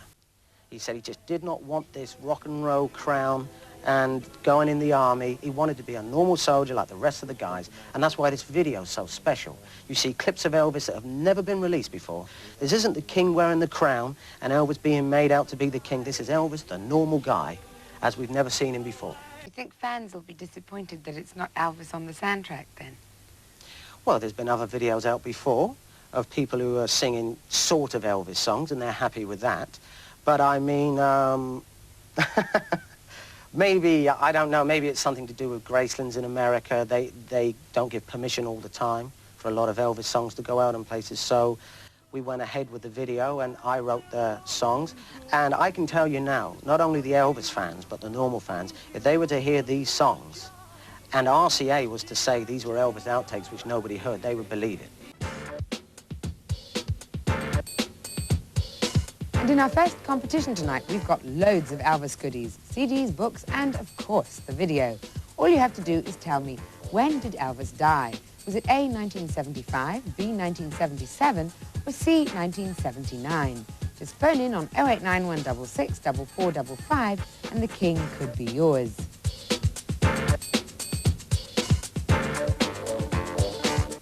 In last week's competitions, John Voight starred with Dustin Hoffman in Midnight Cowboy. So these winners get copies of Accidental Hero and Gina Davis, A League of Their Own. Wacko! You know what I mean? Wacko! Mom! It's my father! And Newquay hosted the 1993 British Surfing Championship. So these winners get the Great Russell Athletic Deluxe sweatshirts. In part 3, Hammer Horror for Halloween, and Mowgli learns the bare necessities of life.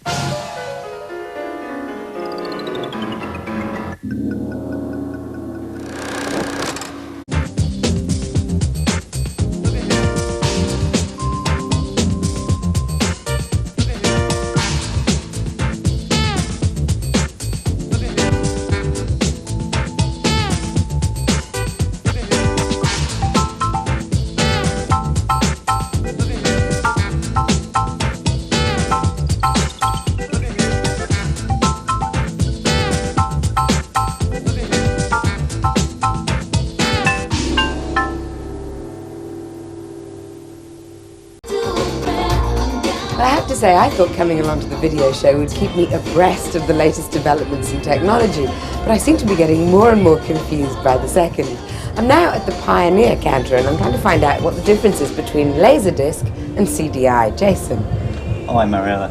Firstly, Laserdisc has come a long way since it was first introduced some 10 or so years ago. The Laserdisc is really a home video movie entertainment medium, whereas CDI is more in the computer medium domain. And just this week, Pioneer released information that we've gone into a contract with Guild Home Entertainment Video Productions, and over the next year we'll be releasing some 100 titles in movie format. So what about music on Laserdisc? We have a vast catalogue of titles of music on Laserdisc. In fact, most albums you can buy on CD you can buy on Laserdisc. I think one thing that's worth bearing in mind with Laserdisc, if you were to buy the video of a concert and then buy the soundtrack, that would probably work out more expensive than just buying the Laserdisc where you have the concert and the audio track combined. Much like the digital soundtrack, so the quality is unsurpassable and you have the video as well. Perfect. Well, sounds like music's great on Laserdisc, and what better time to go and have a look at the latest music videos. More than 100 box office hits will soon be available on Laserdisc in Britain. The first titles to become available in May include Total Recall, The Doors and Angel Heart. The manufacturers claim the discs have 60% more clarity than video. And win a Laserdisc player plus bags of discs. That's after the break. Don't miss it. See you then. Welcome back. Well, tonight's competition is probably our best ever. We're giving away a state-of-the-art Laserdisc player and 10 fabulous blockbusters on disc. But if you're as confused as I am about the state of laser technology in this country, here's Laserdisc specialist and collector Bob Tomalski to tell us all about it. Greetings! I've come to London's busy Regent Street to visit a laser emporium. This shop could be mounting a challenge to VHS tape as the prime carrier for movies. Let's go inside and find out some more.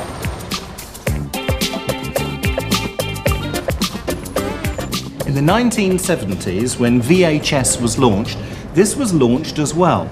It's a Laserdisc, and just like VHS tapes, it carries movies. But unlike tapes, you can't record on it. It was jointly launched by Pioneer and Philips, and they hoped for great things for Laserdisc, but alas, like Betamax and the Sinclair C5, it didn't catch on. Until now. The Laserdisc carries an hour of program material on each side of the disc.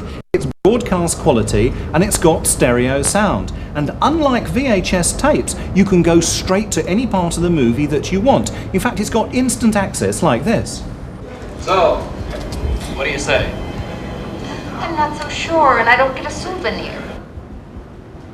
So, what do you say? One of the problems with Laserdisc in the early days was that the discs that were available weren't exactly the titles that people wanted to see. They were, how can we say, Saturday afternoon matinees.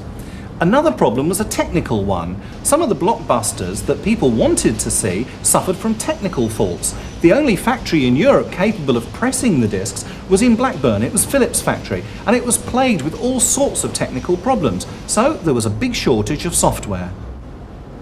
So far, the story of Laserdisc sounds like one big failure. But in fact, what was happening abroad was a very different story. In Japan and the United States, Laserdisc was a big success. In fact, it was used for all sorts of educational titles, such as this one about space research. There were also thousands of blockbuster movie titles that were available. But the problem came is that British viewers couldn't see them because of the technical differences in television standards between Japan, the United States and Europe. Then Pioneer made video history. They launched a Laserdisc player that would allow you to play American and Japanese movies on British television sets. It opened the door to a wealth of software. It inspired a new interest in the Laserdisc format, and over the last 12 months we've had over 1,000 releases of British format discs. What I want is a view. I want a window where I can see a tree, or even water. I want to be in a federal institution far away from doctored children. A hood ornament. No. I'm a knight. Someday we'll be buried here, side by side, 6 feet under, in matching coffins, our lifeless bodies rotting together for all eternity. Cara mia.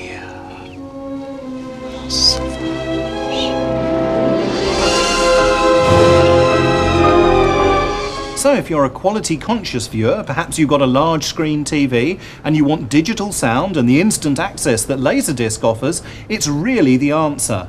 Let's hope that it catches on. But if it doesn't, have a look in your car boot sales in 4 years' time for some bargains. Thank you, Bob. And now on to this week's fabulous competition. We're giving away a Pioneer dual-format Laserdisc player, a machine that can play both British and American discs, and 10 fantastic films on Laserdisc, including Silence of the Lambs, Total Recall, Dances with Wolves, and The Addams Family. All you have to do to be the envy of the neighbourhood is to tell me where the only Laserdisc factory in Great Britain is. Is it A, London, B, Edinburgh, or C, Blackburn? Just string your answers. The winner of the Pioneer Laserdisc player is Mr. M. Burdus, who knew that the only Laserdisc factory in the UK is in Blackburn. 2 weeks ago, we gave away 10 copies of Video View.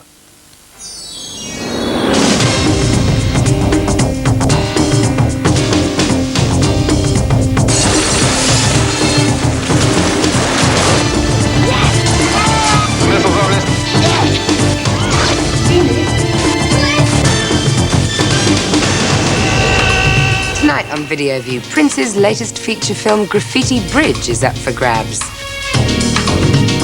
There's the kickboxing star everyone's talking about. Come on, man! And a Thunderbird special including a chat with the real Lady Penelope. Lady Penelope speaking. Hello, Penny. Jeff here.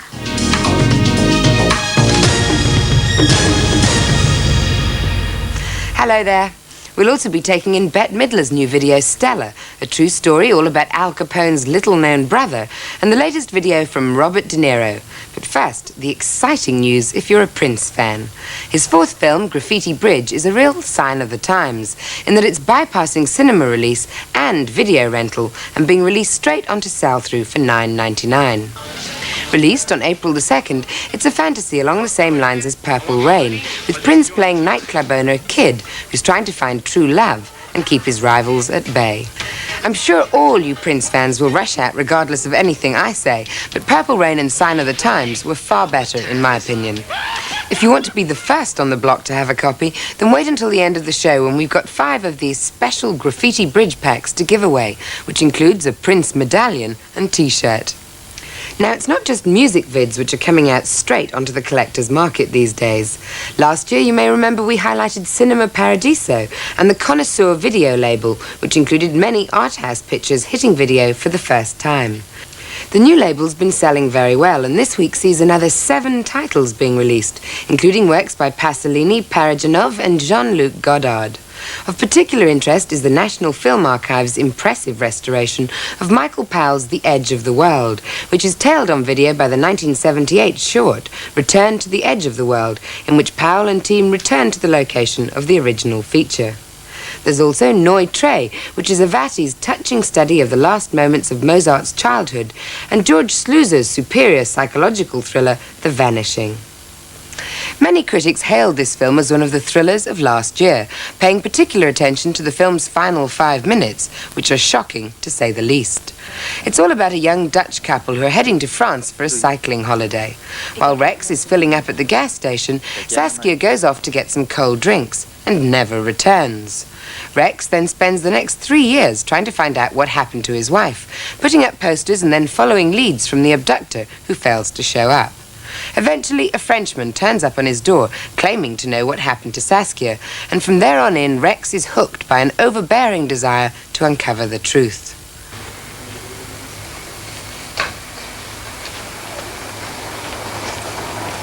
Monsieur Hoffman,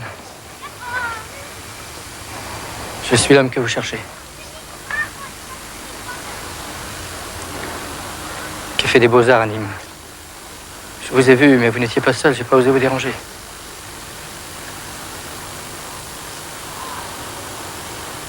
Elle est morte? Venez avec moi en France et vous saurez tout. Jusqu'à sa mort. Je vous offre cette chance. Unique.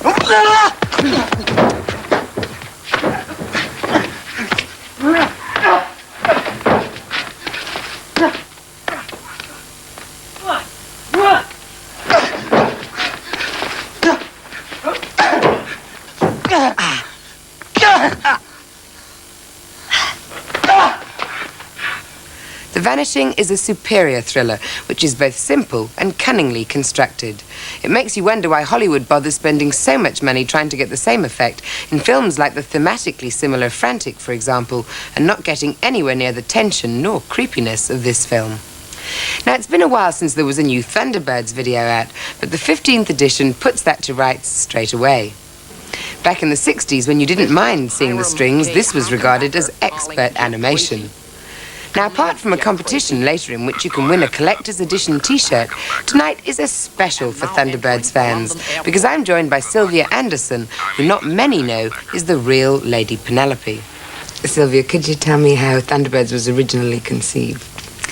Well, it really was a result of all the previous series that we'd done before, including Supercar, Fireball XL5, Stingray. They were all half-hour.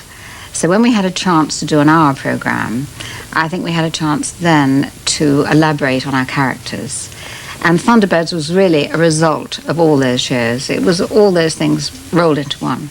The programme's achieved a real sort of cult status. Are you surprised by that? Well, I suppose I am surprised in one sense, but looking at it and analysing it, I'm not, because we were rather ahead of our time when we actually made the shows.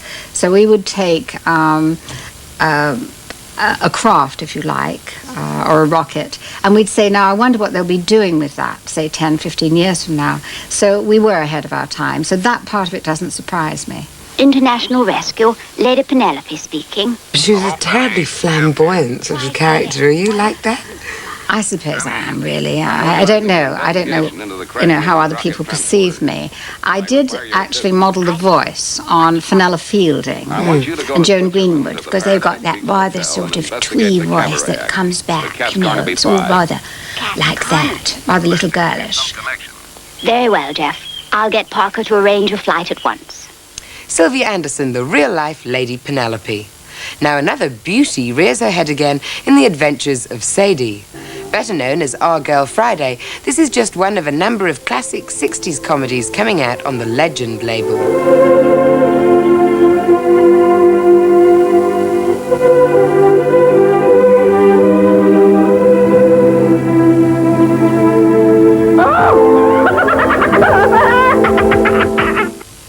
It was during this time that Joan Collins was already making heads turn in a string of comedies in which she played the romantic lead. The other releases in the package are All in a Night's Work, starring Dean Martin and Shirley MacLaine, Carry On Admiral, and Dentist in the Chair, starring Bob Moncas, Kenneth Connor, and Peggy Cummins. A real must. A couple of other new releases which are worthy of mention are the huge surprise hit Warlock, in which Highlander-style antics take place across the centuries, and INXS's anthology of hits, all 2 hours of it, which takes in all their singles, including some rarely seen early videos, like their first ever Keep On Walking.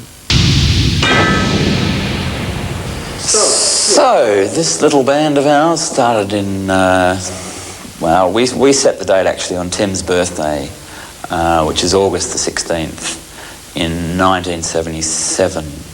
But we'd actually, I guess, been together for about 6 months before that, but that was our first kind of, I guess, gig in front of people, and it was actually I think it was his 21st birthday party. So 1980 was when we made our first record, being INXS, the album, and of course our first video, which was for Just Keep Walking.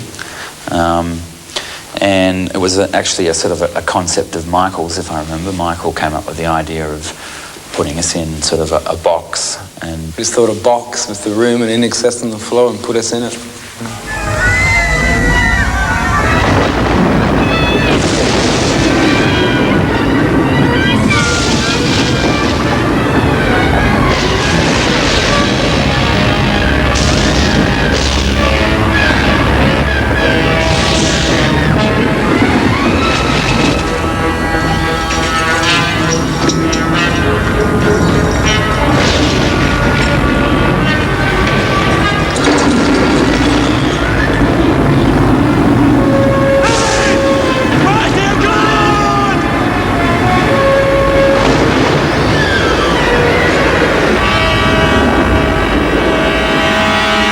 Apart from the new releases, the video industry has been having its usual bout of brainwaves, coming up with a number of new video concepts, like this, which looks like a video, but is in fact the first ever video greetings card. Here's the message, while inside there's a tape which matches the front of the card. Prices range from $6.99 to $9.99, although if that's stretching the bank balance, then there's the new Sports Club label, which includes tapes by the likes of Jack Nicklaus and Ian Botham. Stay with us after the break when we've got James Wood's top tips for getting good service in fancy restaurants. Carrying around some Arab's dick. Eric Roberts hitting out at a failed career in baseball. And Olivier Gruner, the new French kickboxing superstar, getting a kick out of life as a student. See you then.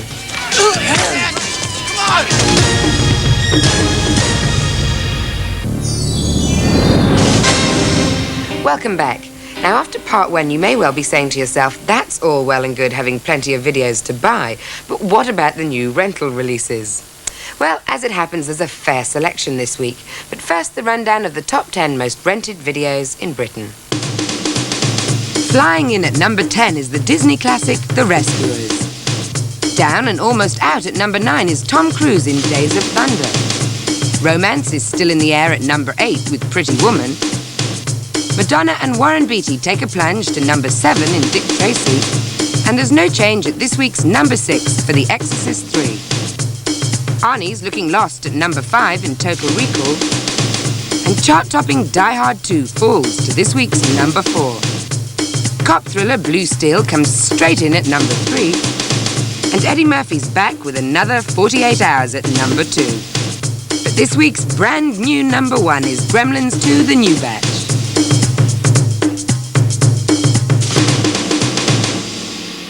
Now on to the new releases. First up is Stanley and Iris, which is a gentle romantic drama about a couple who fall in love despite many obstacles. It stars Robert De Niro, who after some years of inactivity seems to be in just about everything these days. The last time we saw him on video was playing an embittered Vietnam veteran in Jackknife, and since then he's made a whole host of films, like Martin Scorsese's Goodfellas and his latest cinema film, Awakenings, in which he stars opposite Robin Williams as a man with a severe medical problem. His role in Stanley and Iris also sees him trying to deal with a handicap. In this one, he plays an illiterate trying to face up to not being able to read or write. Here he is in an early scene in which he's trying to hide this fact from Iris, played by Jane Fonda. Oh, hey, Crown Bros. Got a ticket? You didn't give me a ticket. No, you got a ticket. We don't take shoes without giving tickets. You didn't give me one. No, everybody gets a ticket. I didn't. You lost? No, I didn't get a ticket. Everybody gets a ticket. I didn't get a ticket. You said it cost $2. Here's the $2. I didn't get a ticket. Everybody gets a ticket. Mister, I'm going to describe the shoes to you, okay? And then you can give them to me. They're brown brogues. They're right over there, right behind you. Well, if you don't got a ticket, you got to sign for it. Just give me the shoes. And put your name down. Just give me the shoes. All right, your name down. Don't wrap them. Just hand them to me. Put your signature down. I'll give you the...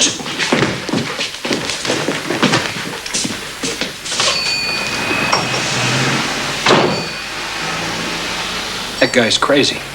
He wanted his shoes and he paid for them. Quite right, too. It takes a little while for Iris to realize there's something wrong with Stanley.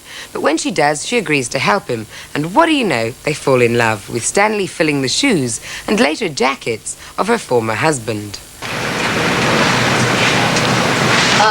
That shirt's gonna run. You ought to separate the whites from the color.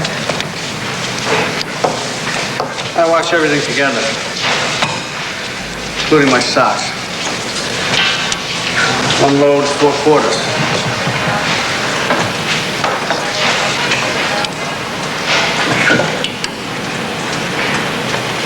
Stanley and Iris is a film that's heavy on good intentions and fine playing, but light on real dramatic involvement. It's all pretty moving in a matinee kind of way, especially when Stanley hides his pride and asks Iris to help him out. But it's De Niro's performance which really wins the day. He's always worth watching in my book, and even when the film's script leaves a lot to be desired, there's still plenty to enjoy just in the way that he acts every scene like it was his last. There's more moist tear ducts to be had in our next video called Stella, which stars Bette Midler as a woman who gives up her child so that she can have the opportunities Mum missed out on. If the plot sounds familiar, that's because it is, of course, a remake of the 1925 classic Stella Dallas, which was in turn remade in 1937 with Barbara Stanwyck and Anne Shirley as mother and daughter. Here's Bette Midler in the latest version, about to have her daughter adopted so that she can have the break she feels she deserves. Why don't you just say what you mean? Yeah. Well, Jenny's at an age now where she should have things. Not money. I don't mean that. But books, museums, art stuff. I know you can take a girl to a museum or buy her a book, but then when she gets home, who's she going to talk about it to? And she's just not happy. I can see it. All I have to do is look at her face. I know her. Look, I feel like I did a lot for her, you know? I raised her myself. And I think maybe my part's done. And she's crazy about her dad. I mean, she takes after him an awful lot. And so if you and Stephen was to get married, and she was to come and live with you, you could probably adopt her. And the two of you'd have the same last name. And everybody would just naturally think she was yours. If I was that actress, I'd sue the makeup artist. Bette Midler in the remake of Stella Dallas. Now, having not seen the previous two versions, I must say I really enjoyed this movie. Bette Midler is excellent, and the story about a single mum's struggle to bring up her daughter is as relevant today, if not more so. Well, if there's one real-life character whose life story has been remade countless times, then Al Capone is it. The Lost Capone, however, gives the legendary mobster's life story an added twist. Did you know, for example, that he had a brother called Joey, who ran away from Chicago, changed his name, and then tried to crack down on Brother Al's booze trade in the Midwest? Well, now you do. Here's the four Capone brothers after a street fight at the beginning of the picture, with you-know-who carrying the baseball bat. Charming. Come back, Robert De Niro, all is forgiven. As a result of that sibling rivalry, Joey, played by Adrian Pasdar, heads off to a new life as Gary Hart. Don't expect anything along the lines of The Untouchables with this video. This is pure made-for-TV drama, redeemed somewhat by the story. And now we have more men partaking in that fascinating pastime, kick each other's faces in, or I left my brain in my diaper. Last year we brought you smack up to date with the latest kickboxing star Jean-Claude Van Damme. But no sooner had we declared Jean-Claude the new king of the ring than along comes 2 times world kickboxing champion Olivier Gruner to try and dethrone him. The name of Gruner's first movie is Angel Town, and the whisper in the video trade is that it's going to be the action movie of the month, with the film's star the new find in the martial arts ring. It's not hard to argue with action like that, but to be honest, I do like a decent story to get my teeth into, and an actor who just reminds me of a Schwarzenegger understudy is no great shakes as far as I'm concerned. Angel Town is from the same producers as AWOL, which may give some indication of what to expect. Gruner plays French exchange student Jacques Montaigne, who gets a place through his athletic abilities into the engineering department of UCLA. This is just the beginning of an awkward freshers year, as Jacques moves into a ghetto inhabited by gangs of Latin Americans and ends up defending the homesteaders like some latter-day Alan Ladd in a remake of Shane. Although I have to stress any similarity between that classic and this effort you could fit on a postage stamp. A far better bet is The Boost, a yuppie nightmare movie about a couple who get everything their hearts desire and then squander it through bad luck, mismanagement, and an addiction to cocaine. If you haven't already guessed by now, this is the film which stars James Woods and Sean Young, and which led to their much-publicised romance and offset squabbling. Young's side of the story is that they fell passionately in love while filming The Boost, and then apparently he didn't want to know. She sent him some odd things through the post, which in turn led to Woods trying to sue Young.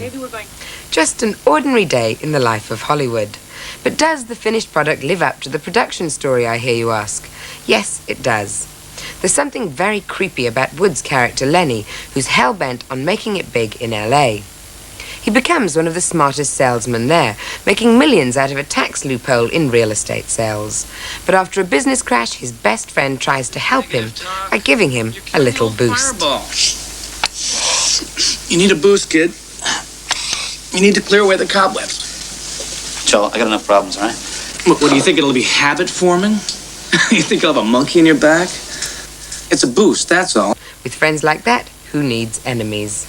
Certainly not Lenny, who begins a decline into coke addiction that's just pitiful to watch. Here he is showing how not to pull off the big business deal which could save his career, his marriage, and his life. Lenny, have you determined whether this is a Section 355 transaction under the new code? What, they don't have any lawyers left in New York? Yes, indeed. I happen to be one myself.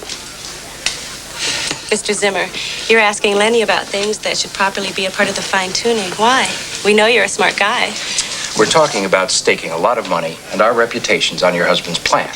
Now, everybody knows Lenny's a smart guy, too, but he's had some problems. Mike. Sorry, Lenny, Linda. Mike's timing is a little off. You want to blame me for an IRS upheaval that decimated tax shelter business across the country? Fine. Hey, I can take this plane to Genstar. Lenny, we love the idea in its broad strokes, but naturally we did a quick background check and there were some rumors.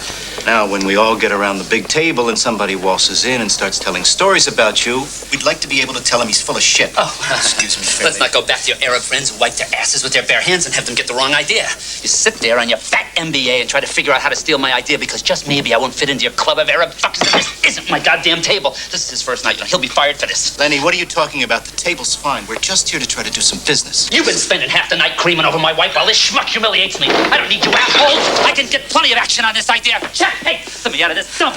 Lenny isn't feeling well. They think I'm a junkie. I'll act like a junkie for him. Lenny, we may want to come back here. Why don't you go home? We'll take a cab. No, I'll drive you. I'm your servant. I'm supposed to be nice to people like you. This idea is good. Don't hold this God against damn me. it, Linda Jones. Ramos! My idea's gonna be on the cover of Fortune. You know what these guys are gonna be doing? Carrying around some Arab's dick. Now, I watched a lot of that film through my fingers. It's often that unbearable. Not bad, but Woods is so convincing as this tragically flawed character that it's a painfully accurate portrayal of a man living on the edge of a precipice and enjoying leaning over. And now to tonight's bumper competition, in which we've got 2 sets of special packs to give away. First up is the 5 copies of Graffiti Bridge, along with the collector's edition T-shirt and Prince medallion.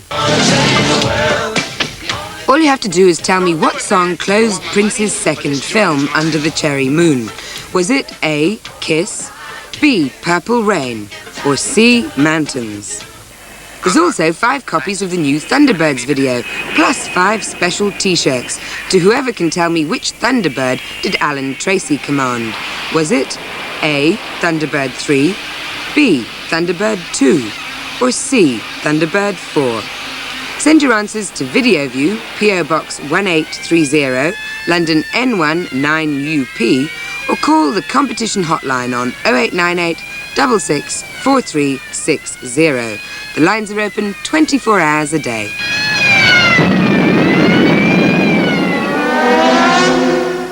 For the latest news and information on all this month's top video releases, call me on the VideoView hotline. The number is 0898 66 4360, and the lines are open 24 hours a day. You just killed yourself. Well, that's all for tonight. Make sure you tune in next week when we've got the Young Guns riding for a second time and trying to evade Pat Garrett. See you then. Good night.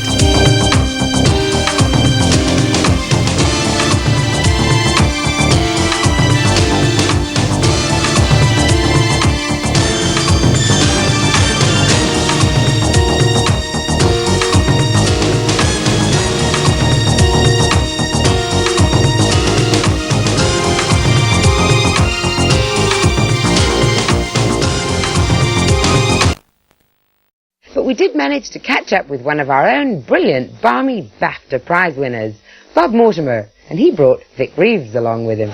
In the last couple of years, you've had a sort of meteoric rise to fame. What do you ascribe it to?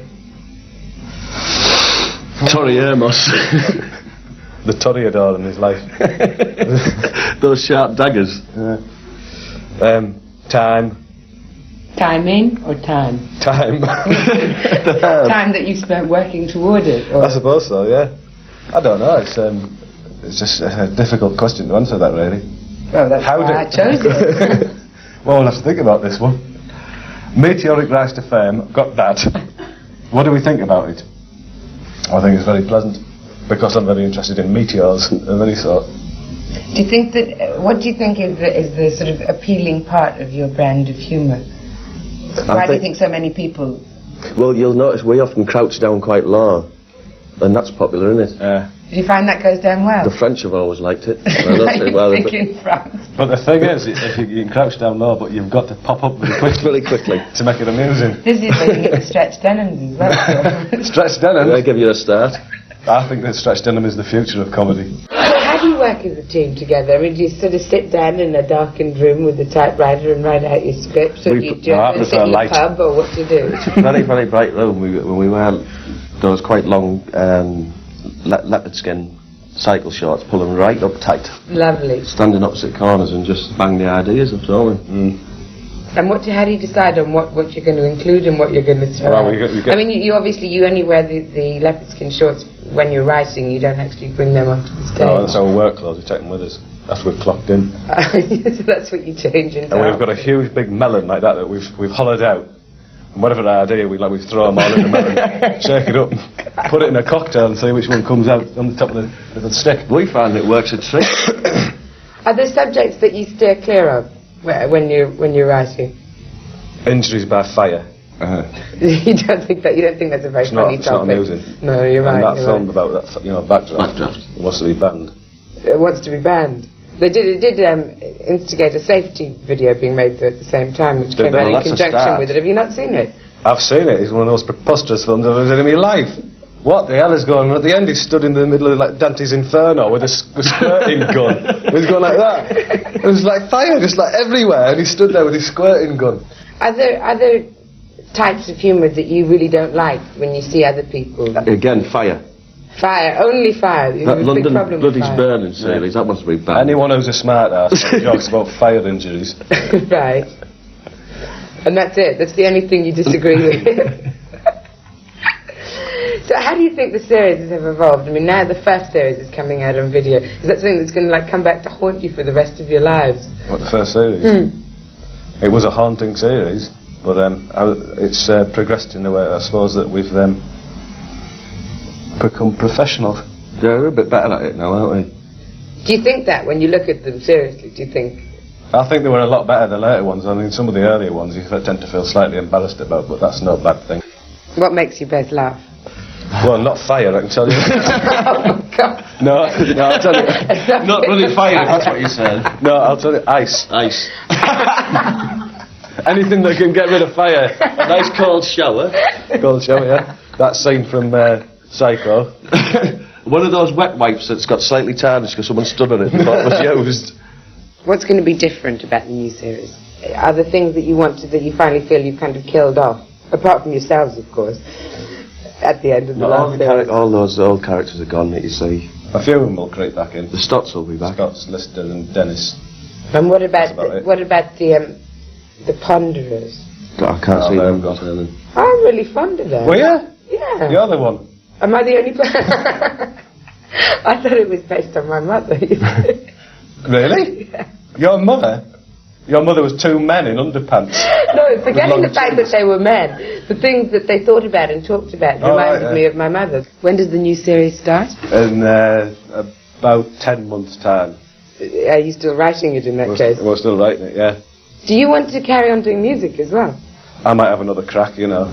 Do you prefer either or do you like the fact that you're able to combine both things? And of course you drive as well, Tim, don't you? Of course, yeah. He's almost ambidextrous, isn't he? I'll maybe have another crack at it in due course. I don't know what yet, because we're concentrating very hard on writing a new series. What do you like about being a pop star? Is it the sort of screaming, adoring fans and girls throwing their knickers at you when you walk down the street, or is it the singing itself, or? I've never come across any of that. Really? I think it was all invented by the Monkeys or someone in the 60s. Have you been giving them all your address instead? No. Yeah, they pick through your letterbox, don't they? They do, yeah. Stick photos on me through my letterbox. What were they on? Now, I'm sure that Vic would approve of our next selection of films, which come from Bill Douglas.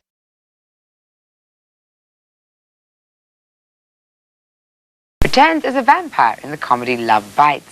Adamant king of the New Romantics, is now treading the boards as Zack, a vampire who has overslept by about a century, only to wake up in 1992 in the plush apartment of the blonde and brassy Kendall Gordon. Promptly falling in love, he decides to renounce his vampiric ways, and she decides to try and make him human again, whilst her ex wants him out and his vampiric partner wants him undead again. I am a vampire. Then turn into a bat and fly the hell out of here. Can't turn into a bat. Dracula could. Who?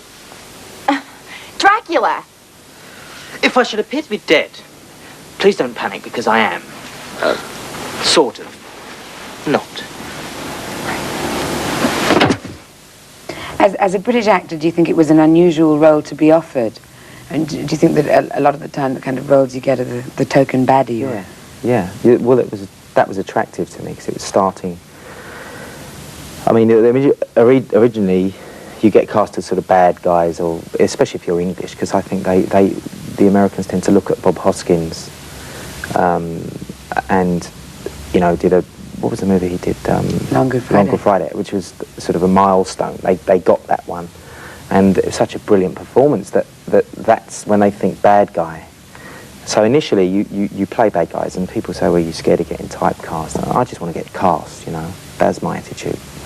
And so this was an opportunity to play a very, you know, broken-hearted person that has been bitten by a vampire and has to deal with it and wakes up every 100 years to try and find his girlfriend, you know. And then his flat's invaded by yuppies. That was exciting to me. So it was great. It's nice to have that kind of attitude towards the work. Madam, if I should not awaken within the next 5 years, and you have need of this bed, kindly do me the service of opening the secret door behind the fireplace by pushing the uppermost left-hand brick. Carry me down to the crypt, place me in my coffin. Thank you much. Were you upset that they thought you had the looks for a vampire? I was very flattered. I love it. Great. I don't care. Hey, you know, I'll play a sort of parachuting, camel-loving, sort of one-legged tap dancer if the story's good, you know. I mean, I'm getting paid, right, to do something that I pay someone to go and learn. I can't lose. You know, I love doing it.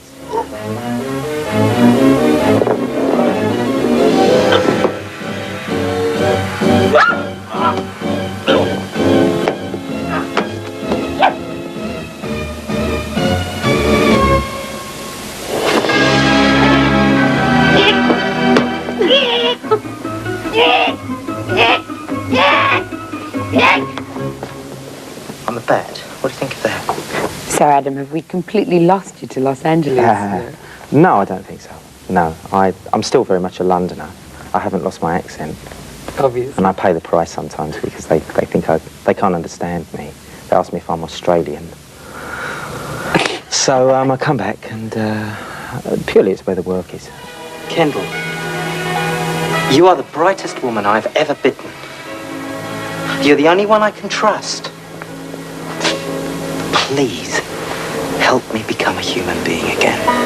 You'd done a bit of training for this part, actually, with Adam and the Ants, hadn't you? Because you got to wear the cloak again, and a few of the flourishes. Did you find that they came back to you very quickly? Yeah, I mean, I don't know, maybe it's a time warp. I very much like the 18th century, and it's my kind of hobby, if you like. I like to visit 18th century, you know, places, or Chiswick House, or what have you. And but this was actually more Edwardian. It was more sort of an Edwardian character. But they asked me to. The main difference between this or any movie and Adam and the Ants was, and I think that the main difference for me as a musician or an actor is, as a musician, you know, you write it lyrically, musically, come up with the costumes, storyboard everything, and I love doing that.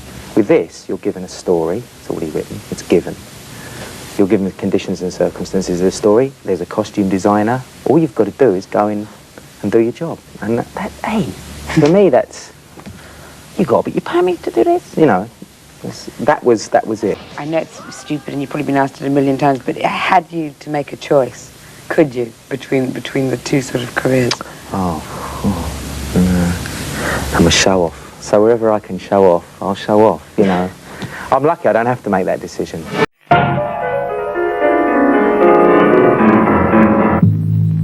Hi, way back in the mid-60s, ex-Cambridge footlighter Peter Cook and the incredibly intellectual Oxford graduate Dudley Moore invented the characters Pete and Dud and the famous Dagenham dialogues.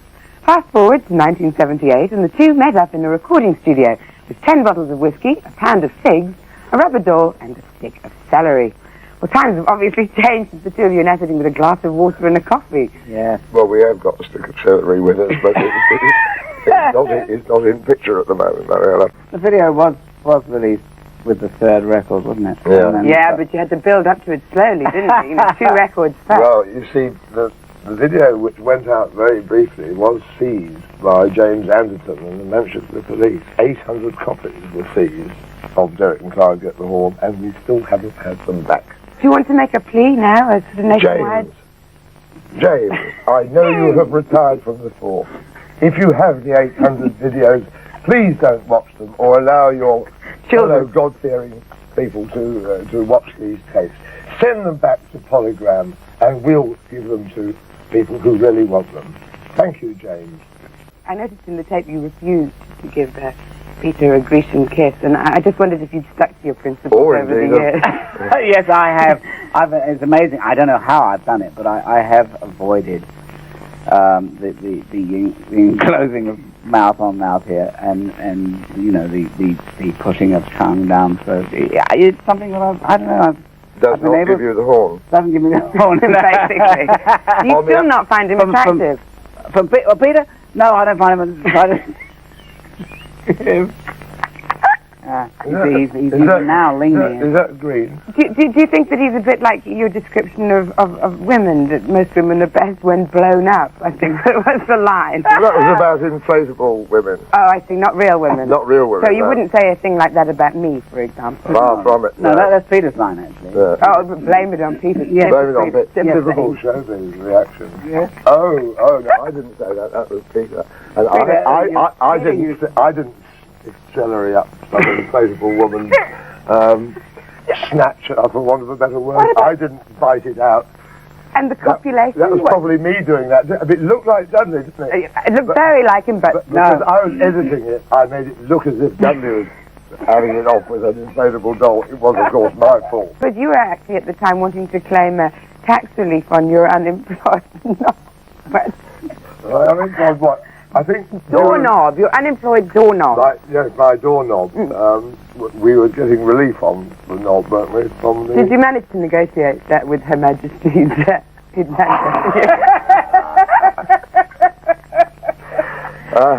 HSG have been very understanding, but I don't think my knob is deductible. Oh dear. It should be. Fell off last week, though.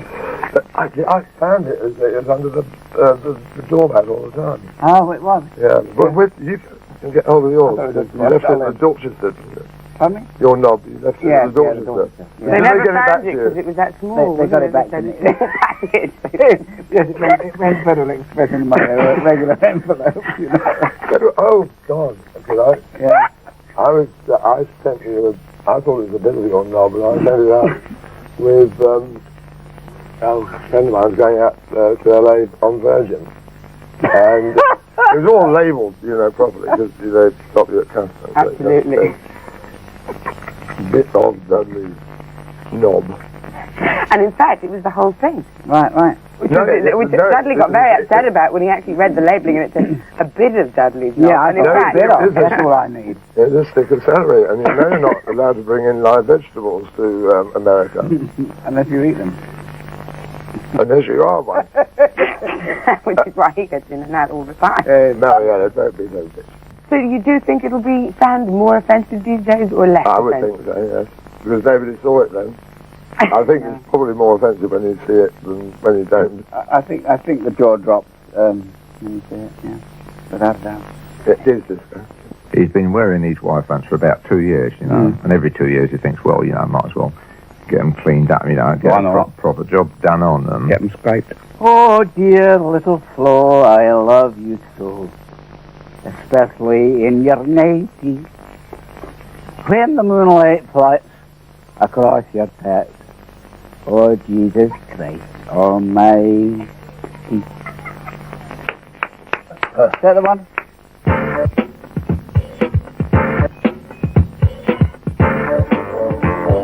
And in our second competition tonight, we've got signed copies of the Derek and Clive Get the Horn videos.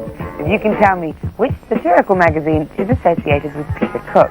Is it A, Punch, B, The Oldie, or C, Private Eye?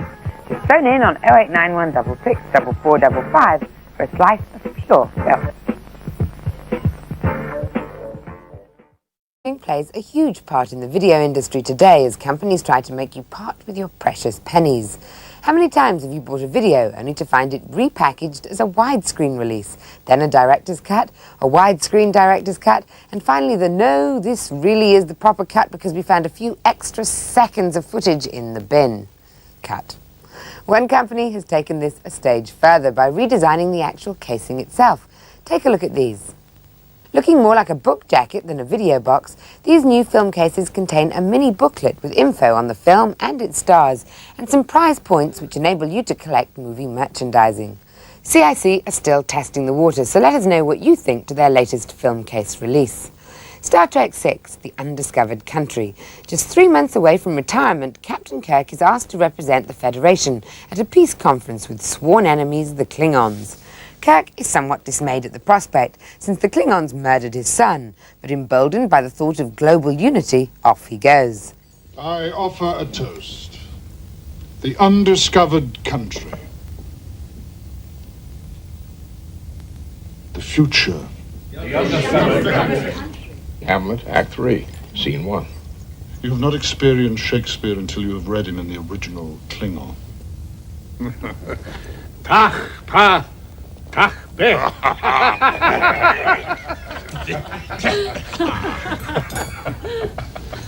Captain Kirk, I thought Romulan ale was illegal. One of the advantages of being 1,000 light years from Federation headquarters. The captain invites the Klingon general, Christopher Plummer, onto the Enterprise to negotiate a peace plan, and after gallons of lethal Romulan ale, all seems to be going well. That is, until the Klingon ship comes under attack, and since it's believed that the firing came from the Enterprise, Kirk and co. are banished to the colony. I'm sorry?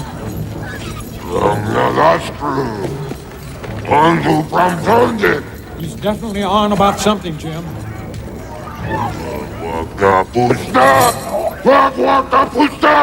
If this is your spot, we'll move on.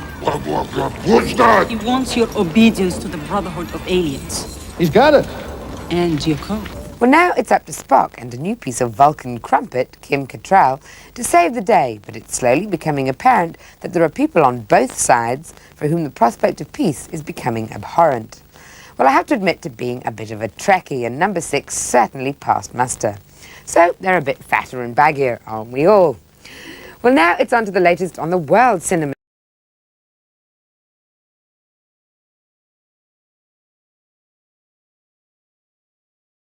Brandon, I wondered if, first of all, you could just tell me a bit about Rapid Fire in your own words and the part you played, Jake. Well, no, I don't want to. I can't do that. Here, let me read the synopsis from the press notes. I play an art student at a California college who witnesses a murder. Unfortunately, the person that I saw commit the murder happens to be the head of a Chicago crime family. He's not too interested in ever seeing me make it to the stand to testify, as you can imagine. So it spends the rest of the movie, my character spends the rest of the movie just basically trying to survive.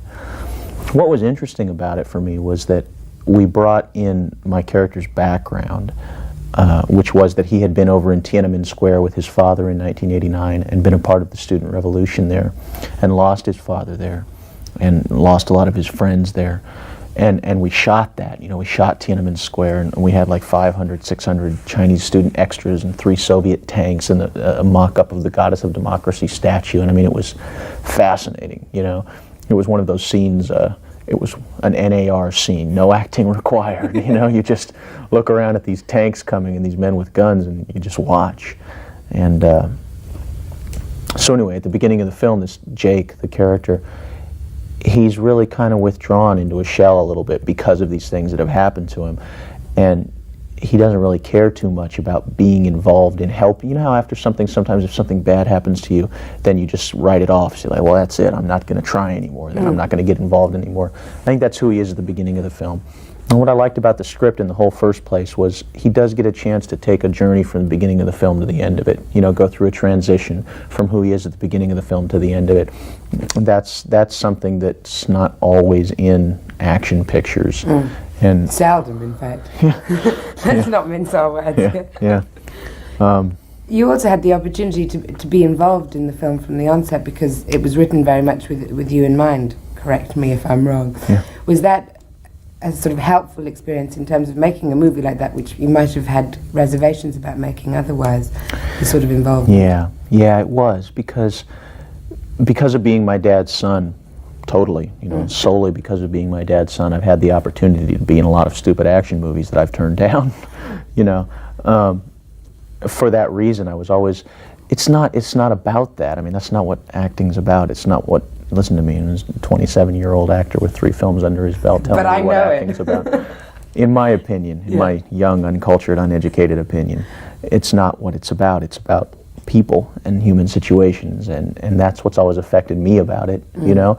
And if it doesn't have that, I mean, if the film, if you don't care about the characters and you don't believe in them as people, it's just kind of a pointless exercise in blowing things up, you know? Absolutely. And, Did you worry? I mean, when did you decide to become an actor? When did you decide that was what you wanted to do? That's what I always wanted to do. I didn't really ever want to do anything else. And the martial arts you studied at the same time, but not because you wanted to be a martial arts star in that sort of way, I presume. Yeah, you're right. I didn't. My dad started training me as soon as I could walk. He trained me while he was alive, and after he passed away, I just kind of kept at it because I didn't really think about it much. You know, you know how you get started at something, you just continue with it. And my dad had a circle of students that were close to him, and so they were friends of our family. And one of those men, Danny Inosanto, continued to be my teacher, so it was kind of a nice unbroken line, you know. And I hadn't really done it at that age, certainly, with any thought of getting into martial arts movies. It's just kind of been that I have this skill and have first happened to get the opportunity to do films that give me a chance to use it. Were you worried about becoming an actor because of the fact, excuse me, that your father was Bruce Lee? Were you worried that people were going to just see you as sort of trying to follow on in his legacy and kind of take advantage of it in a way, I suppose? Yeah, it's something to be careful about, because my dad left a really wonderful legacy, and I meet people all over the world who really admire him and admire his work and really have been very positively affected by it too, you know. And I wouldn't want to do anything to mar that, you know. But I don't think I'm going to. Weren't you asked to star in some sort of biopic they're making about your father's life next year? You were asked, and you turned that down, didn't you? Yeah, I just I was a little scared by the whole thing. Really, it's strange to play your own father, you know. I can imagine. Is it? Kissing your own mother, you know. I don't know. It's kind of a kind of an Oedipal thing, you know. It could be kind of strange. It's funny too, because to tell you the truth, if it had come along later in my career, you know, I might have more seriously considered it. But as it is, it's so early in my career, it's the kind of thing I just feel like it could really be a career ender. You know what I mean? It could be there and then gone. Yeah, I'm not sure anybody's ever done it, really, have they? I mean, starred as their own father. Did they ever get any of the Douglas boys or anything like that? Or? No, but he's not dead yet. He's not, is he? Right. Well, I don't know. I couldn't really wrap my mind around it. You know what I mean? Did you have to? I mean, you said that you turned down a lot of action films early on because you didn't want to end up, you know, just making martial arts movies or whatever. Was it ever a sort of worry for you, like, oh my God, I'm going to be a starving actor because I have to keep turning down these sort of movies? Is anyone ever going to offer me something that's a bit more inspired? Yeah. How worrying? Did you chew your nails off? Well, you know, I mean, I worked, you know, I mean, I just supported myself in other ways and went to acting classes and because you went to a lot of acting classes. I mean, you were obviously very serious about wanting to be an actor first and foremost. Yeah. I've been doing it for a while. It's what I wanted to do since I was very young. I went to college and studied theater, and when I got out of college, I went to New York and enrolled in a theater group there called the American New Theater, and did some stage work, and I'm in a theater group now in Los Angeles called Legal Aliens, and it's a good way of life. I'm getting the chance now to actually get paid for what I've wanted to do for most of my life, and it's great. Going just briefly back to Rapid Fire and your involvement in the sort of the early stages of the movie, were there any parts of it that you changed or that you didn't like or that you didn't feel were sort of agreeable to the part you were playing? Well, there was always a tendency, I think, to get away from the root of who this guy is, which is that he's a California college student, and he has had this traumatic experience in Tiananmen Square, but he's still a kid for all that. You know, he's a 21, 22-year-old kid. He's not like a cop or a superhero or something, and I wanted to always stay close to that root of the fact that the circumstances he finds himself in are very horrible to him almost, you know what I mean? I mean, there's a certain amount of apprehension and horror on his part at having to do the things that he finds himself forced to do, instead of having him just kind of become this superhero who would just kind of like smoke a cigarette, shoot the guy dead, get the girl and go home. And there's nothing wrong with that, it's just a different movie, it's not this movie. Yeah, because Jake didn't really leap at the chance of not at all, no, she tries to get out of the situation the whole time. That was what I wanted to stay true to, is sometimes during the course of the film, these scenes would come up where Jake was kind of like gung-ho, here we go, you know, and I had to keep asking, wait a minute, well, why is he doing that? Why doesn't he just go home, like leave, get on a bus and go home? Get out you know? of town. Yeah, exactly. Some of the fight sequences, in fact all of them, and I'm not really a great fan of action films normally, but I just thought the whole thing was really exciting. Oh, thanks. And the fight sequences particularly were very, very well choreographed and very well done. Now you worked with someone on those, didn't you, who you'd worked with previously? Jeff Imada and I choreographed the movie, yeah.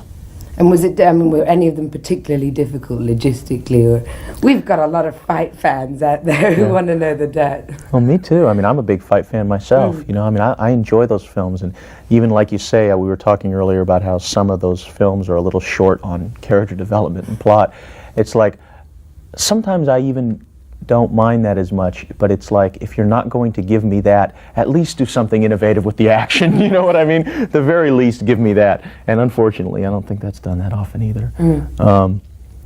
Are you a fan of Hong Kong movies? And if you are, I just wonder about the difference between the two and what you see are the major differences between the kind of Western martial arts films and the Hong Kong ones. I'm a big fan of Hong Kong martial arts movies.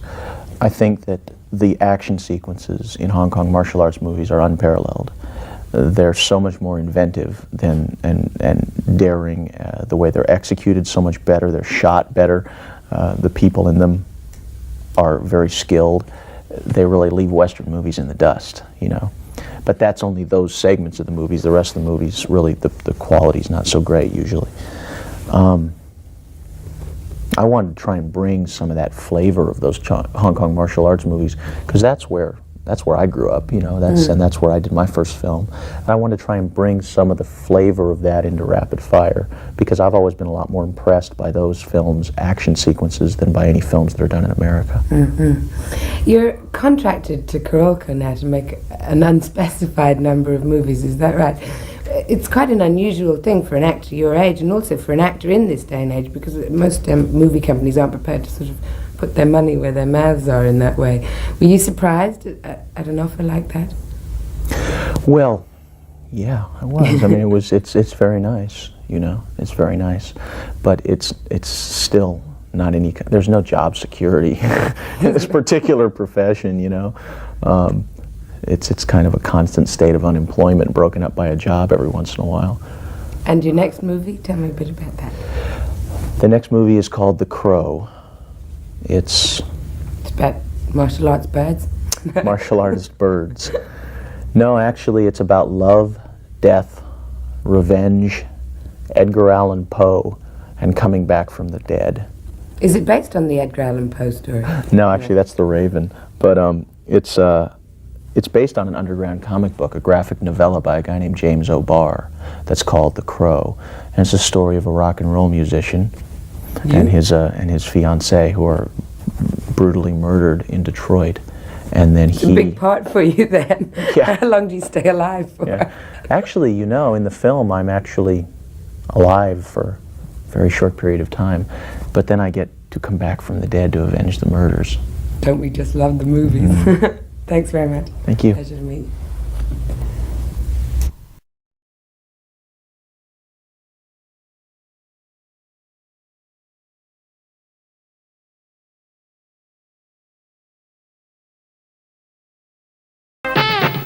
On tonight's Little Picture Show, Val Kilmer and Sam Shepard in Thunderheart, David Bowie's Talking Italian in the Linguini Incident, and The Nostril Picker, a horror collector's special.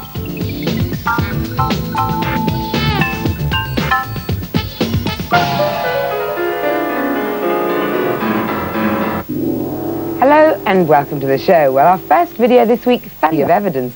I'm starting to think that overexposed singers should stick to what they do best. And that certainly goes for our next actor-musician, David Bowie, whose latest project, The Linguini Incident, has a far more appetizing title than the movie main course itself. Bowie's sharing his stage this time with Madonna's old screen co-star, Rosanna Arquette, and I can safely say that it's one of the most absurd movies I've ever had the misfortune to watch. Hello, I love you. I'm Lucy. I'm Monty. I know, the rodeo star. Oh, no, excuse me, the test pilot. Oh, no, sorry, the coma victim. No. Vacuum cleaner salesman? I'm a vacuum cleaner salesman, see? Arquette plays a waitress in a trendy but spacey Manhattan restaurant who believes herself to be the female heir to Houdini, despite the fact that none of her great escapes ever work.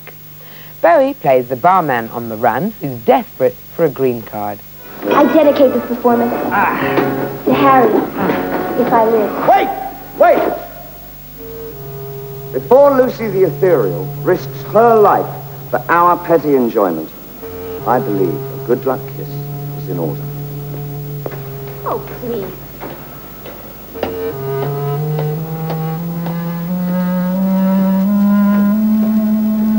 Get away from me, you lying pig. So the stage is set. Then Bowie, in his arrogance, makes a wager with the restaurant's owners that he can get a waitress to marry him within the week. And the rest of the movie involves him and Rosanna getting it on, or not, as the case may be. The censorship barriers are coming down faster than ever. And if this is true, then one of the main beneficiaries seems to be horror flicks. After the wave of controversy in the early 80s about video nasties, are we seeing a resurgence of them in the early 90s? Last year heralded the video release of previously banned slashers like The Burning and Zombie Flesh Eaters and, of course, House by the Cemetery. And this year we've got two more horror labels joining the fray. The first is Redemption, which describes itself as a peek into the world of fetishistic vampires, Gestapo sluts and killer nuns. The company also maintains that its aim is to legitimize horror, seemingly a contradiction in terms, by acquiring the pick of the dormant horror movies from all over Europe and restoring them to the small screen, uncut. The first releases include 'Tis Pity She's a Whore, the heady version of the revenge tragedy starring Oliver Tobias and Charlotte Rampling, which is lusciously photographed by Last Tango in Paris's Vittorio Storaro, Mask of Satan, starring Queen of the Macabre Barbara Steele. The film was banned on its initial release in the UK, and the film that's never been seen before in its original version, Lisa and the Devil. Elke Sommer stars as the hapless heroine, and Telly Savalas is her torturer. Back to me and a little bit of light relief before you head off to bed, and a bunch of very silly collector's tapes. Firstly, a public information film made in 1936, which has never been seen before on video, but has acquired a cult status way in excess of its worth. It's Reefer Madness. The dried leaves and berries are ground up and made into cigarettes by a simple hand machine. The deadly narcotic is thus quickly and easily prepared for its market. Designed to warn people of the perils of marijuana smoking, it's the tale of average folk turning loco, becoming psycho killers and brazen hussies in a downward spiral of cannabis addiction. Reefer Madness was originally scheduled for release last year with Roger Corman's The Trip, but our British censors have declared that The Trip will never be released on video, so you'll have to content yourself with this. Oh, dear. If you want a good smoke, try one of these.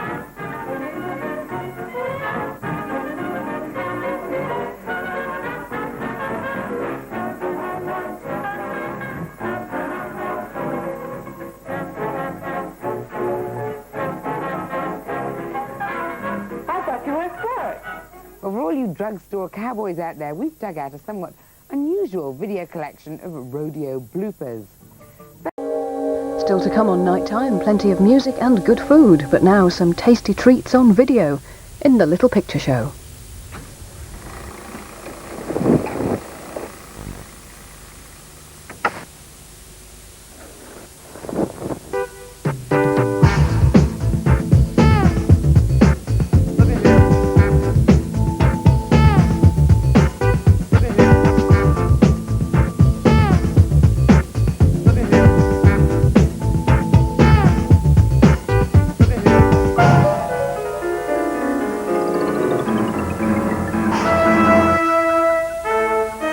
Tonight on the Little Picture Show, Michelle Pfeiffer fights for civil rights in Lovefield.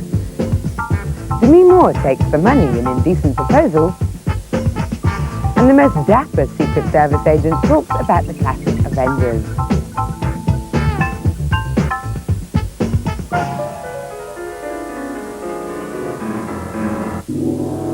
Hello. Well, our first video of the week has been well timed to coincide with the 30th anniversary of Kennedy's assassination, as well as providing us with an Oscar-nominated performance from Michelle Pfeiffer. Having never seen the light of day in British cinemas, Lovefield sees Pfeiffer in a leading role which she allegedly preferred to a part in Thelma and Louise. Not the wisest of career moves, perhaps, but she certainly deserves her accolade for her role as the unhappy wife and mother, Lorene Hallett. Lorene is obsessed with the Kennedys, and she's determined to greet them when they fly into Dallas Airport from Lovefield. When later that day Kennedy is assassinated, Lorene is determined to pay her last respects and tearfully boards a Greyhound bus bound for Washington, where she strikes up a friendship with Dennis Haysbert and his young daughter as they while away the hours. But when the coach is involved in an accident and Lorene is left alone with young Janelle, she discovers bruises on her body and comes to the conclusion that Dennis is responsible. By the time she discovers her mistake, it's too late and the incongruous threesome find themselves on the run from the police. But in 60s America, a black man and a white woman have little chance of blending in. As they go from one crisis to another, our lonely and conspicuous couple find themselves becoming closer and closer en route. And now Mrs. Kennedy and Carolina walking slowly past the crowd, past the President and Mrs. Johnson, and the distinguished members of Congress and the late President's cabinet. The justices of the Supreme Court gathered here. Directed by the accused, Jonathan Kaplan, the movie avoids the higher moral ground and instead opts for painting an accurate picture of two people's struggle to bridge the great colour divide that existed up until relatively recently in the States. The story loses its way halfway through, but the strength of Pfeiffer's performance managed to carry my attention to the bitter end, or as it happens, not so bitter, there's a clue. The film that proved that a sigh is just a sigh and a kiss is just a kiss hits the stores in its own collector's box set. Casablanca, regarded by many as the best movie ever made, is now available in its remastered glory with a booklet about the film's making. The story is, of course, cinema history.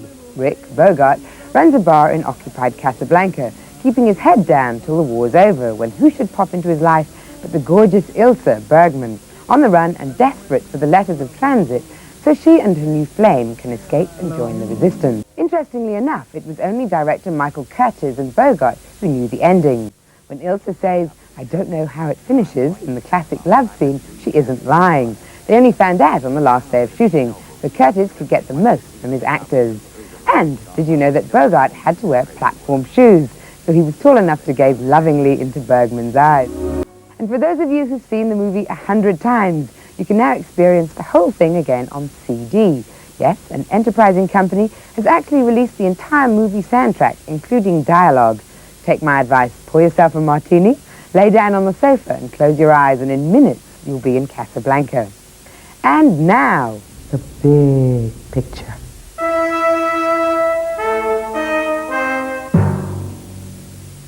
Well, I'm afraid that fans of Life is Sweet will be bitterly disappointed with Mike Leigh's latest movie, Naked, which sees his sense of humour finally deserting him as he follows Ken Loach's life in post-Thatcherite Britain theme by concentrating on the experiences of a Mancunian who finds himself homeless in London. David Thewlis takes the leading role as an anti-hero for the 90's, a cynical, immoral, good-for-nothing whose arrival in London might have pleased his ex-girlfriend more had he been just a little more charming. Can't believe you're here. I'm not here. Tell you what, it's a cracking place you got, love. Good, I'm glad you like it. No, that's being sarcastic. So how did you get here then? Basically, there was this little dot, right? And the dot went bang, and the bang expanded. Energy formed into matter, matter cooled, matter lived, the amoeba to fish to fowl the froggy to mammal, the mammal, the monkey to man, a more massa mat, quid pro quo, memento mori, ad infinitum, sprinkle on a little bit of grated cheese, and leave under the grill till doomsday. See, you haven't changed. Embarking on an affair with her flatmate in an excellent performance from Catherine Cartledge, Pulis ends up upsetting both of them and finds himself out on his ear, wandering the streets of London, where he meets a series of people who are as lost as himself. This little lady is the representative of my employer. How'd you do, love? What? Very zen. My existence at this moment on this spot is now tracked and recorded. 23 moments, 23 sights every 2 hours. That's my job.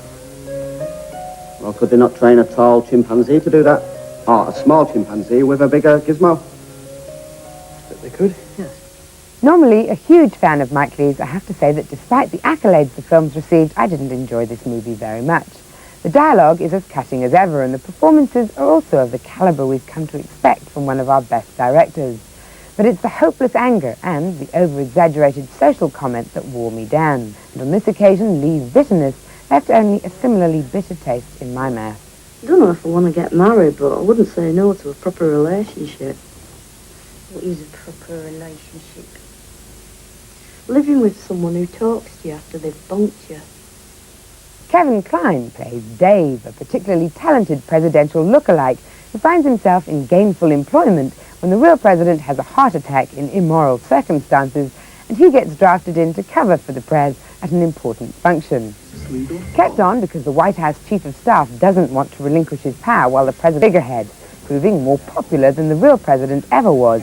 He captures the hearts of the voters and the First Lady, who can't believe, and ultimately doesn't, her husband's marvelous transformation. I once caught a fish this big.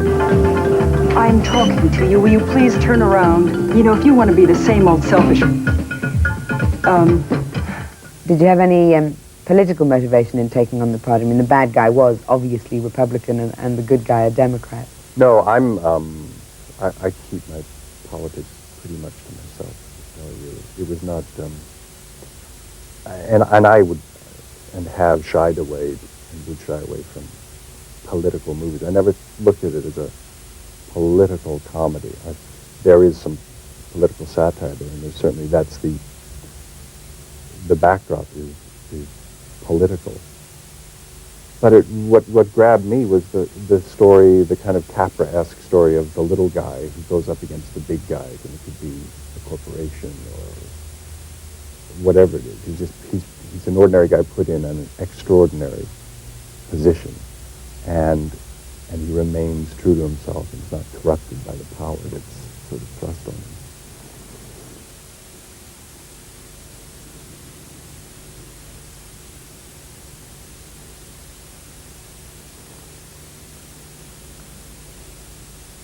You're a very handsome man. Thank you, Mr. President. It's not often you get to work with such talent on screen, is that what you're saying? I've never worked with myself before, and it was, I got a lot of teasing from Sigourney about it. That was the most fun you've ever had, right? So I just kind of went along with the joke. It was very difficult. It was very, you have to act with the memory of what your performance was the day before as the other character. Were there any bits that you were particularly proud of? I think I read somewhere that it was your idea to fall off the back of the chair at the desk and things like that. Who else would think of anything so cheap? Yeah, that was, I have to claim credit for that.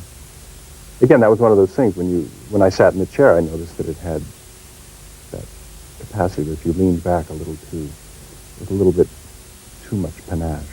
And Dave, that was his first day sort of acting the president, so doing it with a little too much vigor. So, we shot one like that, and Ivan used it. He has such fun, he's surrounded by the most cynical people in the world. I mean, to have Washington, D.C. politics as the backdrop, things are rarely more cynical than that, or our perception of them anyway. And And he was just this sort of babe in the woods, and the juxtaposition of those two values was fun. This week heralds the launch of the 37th London Film Festival, showcasing over 200 films from 38 countries. History could well be made under this roof over the next few days. You can, each and every one of you, take great pride in the role you will play on this momentous occasion. Opening this film feast is the latest from Merchant Ivory, The Remains of the Day, which reteams Anthony Hopkins and Emma Thompson for another dose of costume melodrama. Hopkins plays Stevens, the butler, striving to hold together house and home whilst the country is on the brink of war. Thompson, on the other hand, is housekeeper Miss Kenton, smouldering with passion for Hopkins, but emotions have to be kept strictly under wraps. I prefer to keep distractions to a minimum. Would you call flowers a distraction then, Mr. Stevens?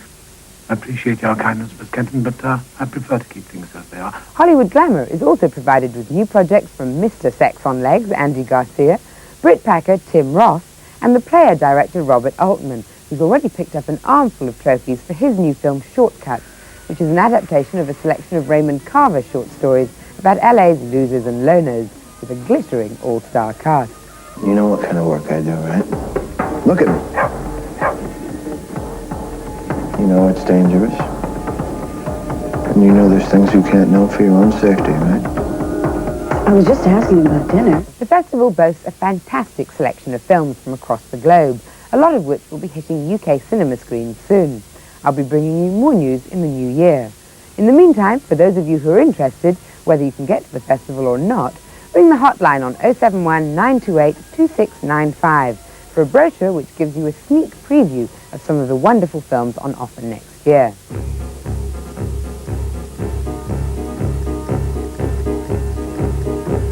The festival is not only an opportunity to catch advanced screenings of big movies, it's also an important marketplace for independently produced films to fight for those elusive distribution deals, ensuring UK release of some of the more quirky movies we all love. One such film is White Angel, a serial killer thriller produced by the Cotswolds-based Living Spirit Pictures.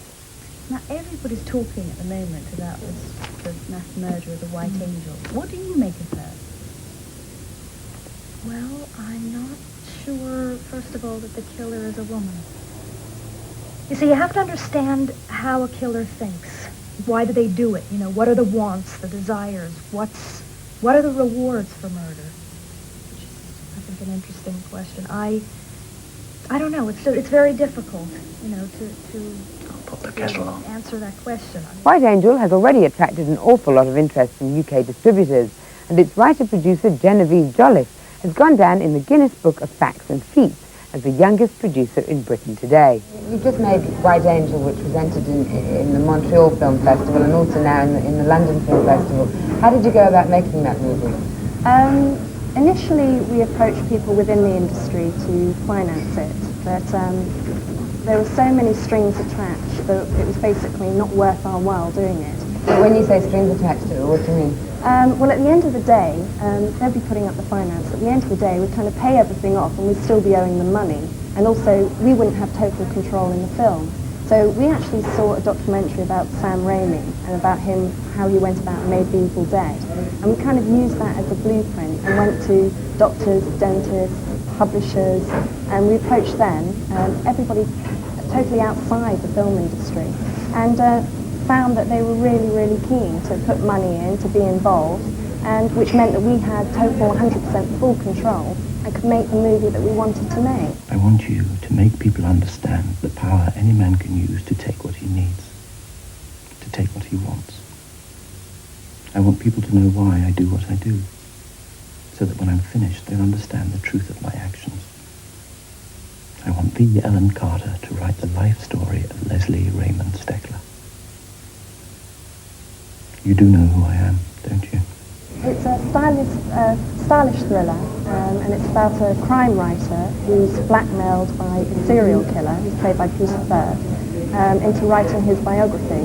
And so it's full of lots of twists and turns, and really does have you on the edge of your seat for an hour and a half.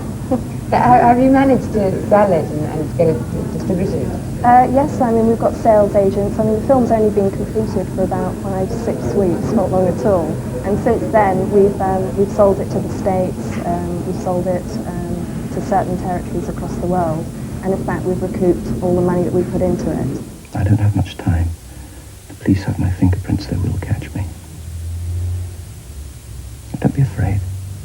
I won't hurt you. You're not my type.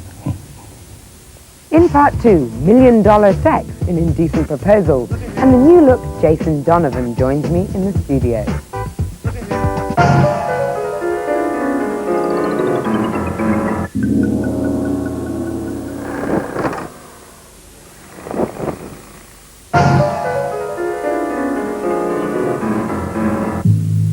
Welcome back. Another film which bypassed the cinemas here was School Ties, a salutary tale of adolescent angst starring teen heartthrobs Brendan Fraser and Chris O'Donnell, last seen with Al Pacino in Scent of a Woman. Brendan Fraser's ticket out of Nowheresville, USA, proves to be his talent on the football field, which wins him the position of quarterback and with it a scholarship to an exclusive New England boarding school. He does have an arm. I can't help wondering if we've done the right thing. Break nearly 2 centuries of tradition just to beat St. Luke's. Initially, he's happy in the heart of Ivy League America and is quickly accepted by even the snottiest of students. That is, until he falls for a classmate's girlfriend, the penalty for which is the exposure of his religious identity, which he had rather stupidly kept secret in order to fit in. Last weekend, there was a religious revival at Madison Square Garden. Bishop Fulton Sheen gave such a stirring address that afterwards 10,000 people converted to Catholicism. Then Billy Graham got up, and after an hour of inspired preaching, 10,000 people converted to Protestantism. Finally, to end the program, Pat Boone got up, saying there's a gold mine in the sky, and 20,000 Jews joined the Air Force. What's the matter, David? Don't the Jews have a sense of humor?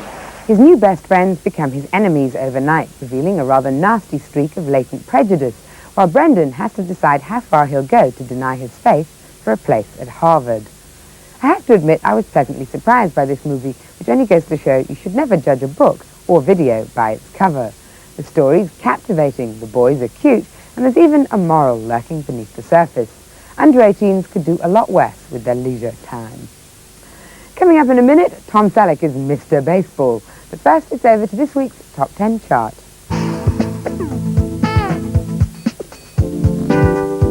At 10, it's The Medieval Dead in Army of Darkness. Chuck Norris is Walker, Texas Ranger at number 9. Controversial and shocking Romper Stomper at number 8. And at number 7, a spot of ghoulish romance in Boxing Helena. Al Pacino catches a scent of a woman at number 6. Steven Seagal finds himself under siege at 5. While at number 4, Dolph's on the run in Joshua Tree. At 3, the search is on for the accidental hero. Spoofing its way to number 2 is Loaded Weapon 1. But at number 1, Mel searches for his sweetheart in Forever Young.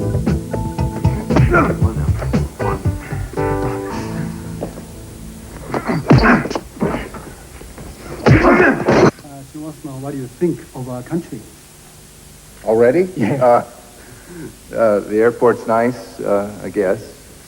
And there's lots of little people walking and talking very fast. Tom Selleck's latest vehicle, Mr. Baseball, was so similar to Joe Mantegna's recent Comrades of Summer that I was tempted to rattle out my old review and just change the names and the setting. But I didn't.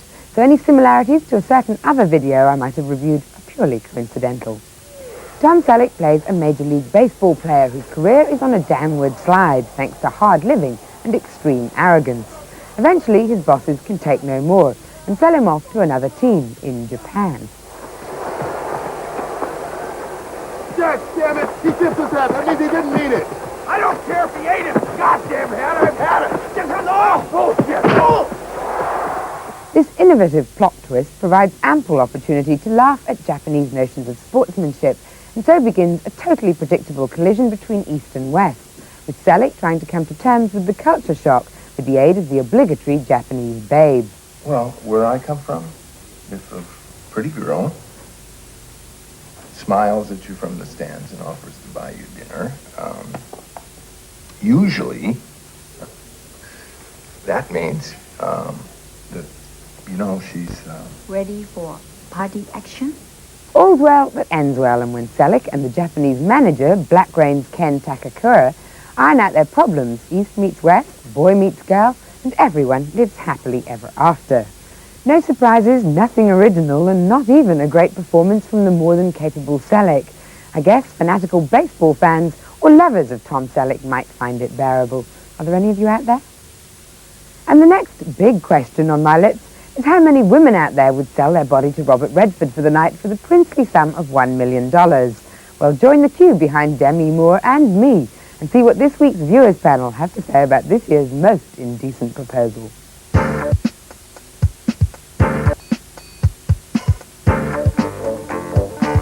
Hi, I'm Alex Zapak. And I'm Anne-Marie. And we're from the band Zapak. We're going to be reviewing Indecent Proposal. But you know what? We're going to turn the tables on Demi Moore because we're sick and tired of the fact that she has all these men and we have none. So we've decided to make our own movie version for this review. So, Anne-Marie, are we going to go and do it now? Yeah. Follow us. Follow us and we'll see you later. Bye. Bye.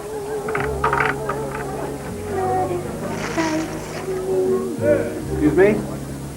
Would you mind lending me your wife? Excuse me? Okay, the story starts off where you have this wonderful marital bliss. Demi and Woody, madly in love. Demi. They have problems because recession hits, and they have to find $50,000 to build their dream house. So you know what they do? They run off to Las Vegas in the middle of the night. They make money and then they lose it all. It's a tragedy. She's in a shop. She meets stunning Robert Redford. He woos her with a $5,000 dress. He then asks her for good luck to come to the table with him, and she kisses the dice.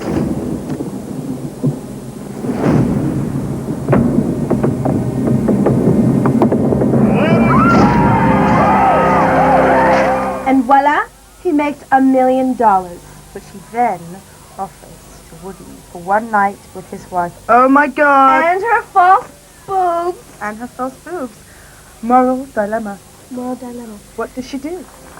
I think I should. And she decides that she will do it for Woody because she loves him. And after all, it's her body, not her soul. Who made the decision? We both did. do it for your own reasons or don't do it. You don't know him. I know he didn't stop you. And if you were mine, I wouldn't share you with anyone. You have no right to judge, David. You're the one who asked to buy women. Okay, so there we have the two American obsessions, sex or money, money or sex. Which one triumphs? And girls, I mean, Woody, if you had the choice between Robert Redford and Woody... I mean, come on, Woody has the passion of a potato. Or at least a root vegetable. And the intellect of a walnut. A definite Absolutely. walnut. Have you been seeing him? No, I haven't. You can't stop thinking about him, can you? You won't let me. Can you, Dee? What are you doing going through my wallet anyway? I don't trust you. Well, you know what? I don't trust you either. Well, then we're even. Demi, we want the number of your plastic surgeon. Because, girl, your nose is looking fab and those boobs. Oh, my God. Perky numbers. Just perky. She's looking great. She's completely unrecognizable from St. Elmo's Fire. We love her. Demi. We love her. It's just my body. It's not my mind. It's not my heart. This is a big, dumb movie. This is Hollywood at its worst and its best. It's glamorous, it's trashy. It's predictable. It's slick. Cliched. It's like a rock video. It's like a Coca-Cola commercial, particularly at the beginning. And it's too long, but it's a bit of mindless entertainment. And it's fun. It is a bit fun. Yeah. So how many marks would we give it out of 10? I'd give it a 3. I'd give it a 5. Oh, very generous of you. Yeah, and I like Robert Redford. He's gorgeous. Yeah. We're talking about that movie where Demi Moore sleeps with Robert Redford. For $1 million. I'll sleep with them all for 5. Ooh la la! And for all of you sentimentalists out there, put Bodyguard on your weekend shopping list. Desperately avoiding its cinema release because I was expecting a saccharine overdose, I was proved totally wrong when I saw the movie on video. All my reservations were swept away as I sat and drooled over Kevin Costner, secretly wishing that somebody wanted my body enough to have to hire him to protect it. Sadly, it's my videos everyone's after. You all know the story. Whitney Houston is a monstrously successful pop singer whose life appears to be in danger following a break-in at her palatial LA home and a recent spate of hate mail. Only the best will do, so Cataly Costner is called in to save the day and ends up getting the girl.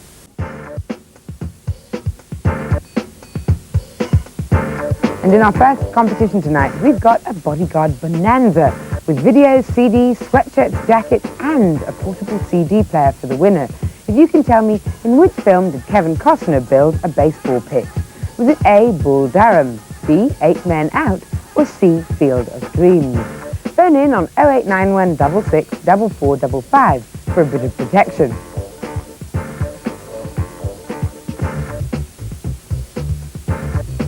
In last week's competitions, Elvis died in 1977, so these winners get the Elvis videos, books, and CDs. Uniform code, military justice. The uniform code, the military justice. And the Snake in the Jungle book was called Car, so this winner gets the T-shirt and the deluxe box set of the film, and these runners-up get T-shirts. What a surprise. Yes, isn't it? Well, Surf's Up and Jason Donovan is back with a No More Mr. Nice Guy image and a concert video which proves there's more to this boy than teeny hits and highlights.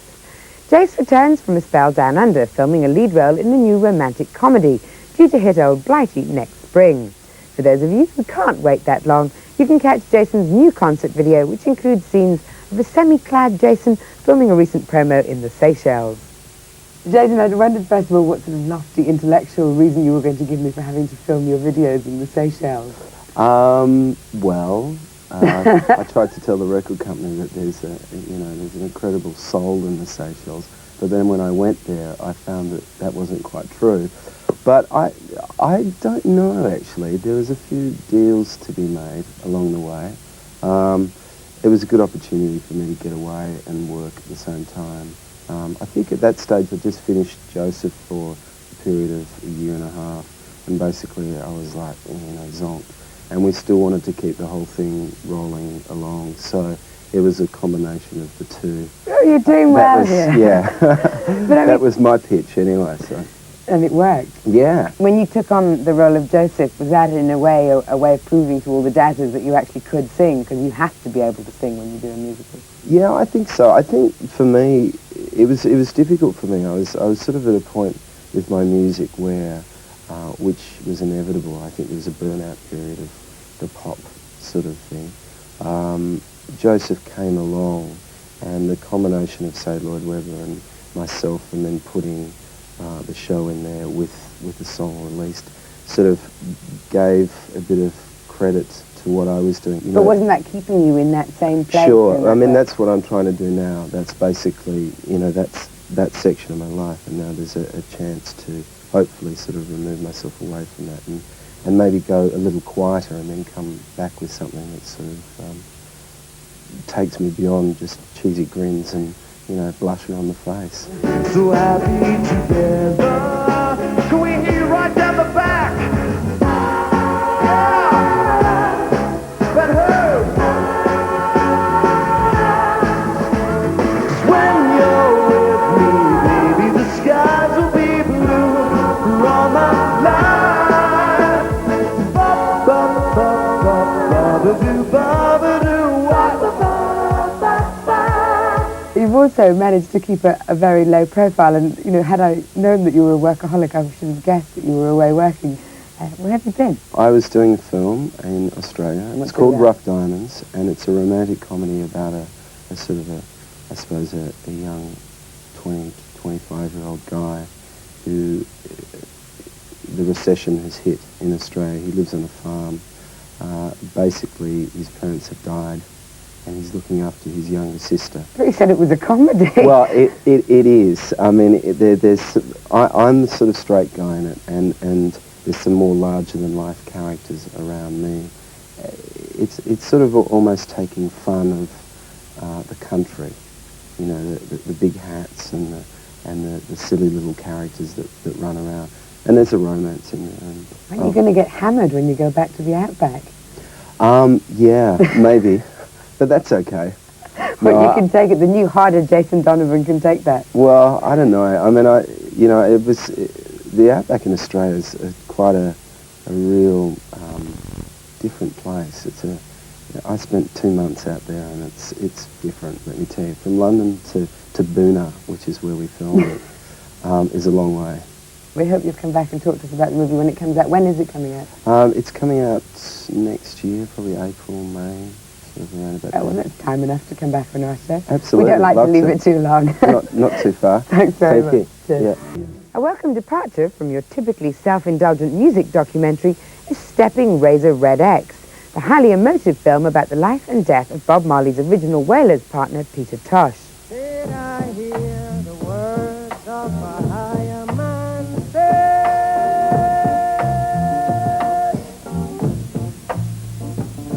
Babylon throne gone down, gone down. Babylon throne gone down. Compiled from the Red X tapes which Tosh recorded throughout his adult life, and which were found after his murder in 1987, the film has amazingly portentous overtones. Awash with stunning images of life in Kingston's Trenchtown ghetto, fabulous music, and unique footage of both Tosh and Marley, the film is held together by the disembodied voice of the dead man, intercut with interviews with friends and colleagues. I've never seen a black lawyer, a black judge, a black preacher become like sheep without shepherd, children without parents, students without teachers, born in the conflict of poverty. All we had was nothing. It's not the easiest movie to follow, particularly when it comes to the Jamaican patois, but since it's on video, rewind and rewind again. Seriously though, for reggae fans, this tape contains some of the best reggae music ever recorded, and it's a fascinating real-life murder mystery to boot.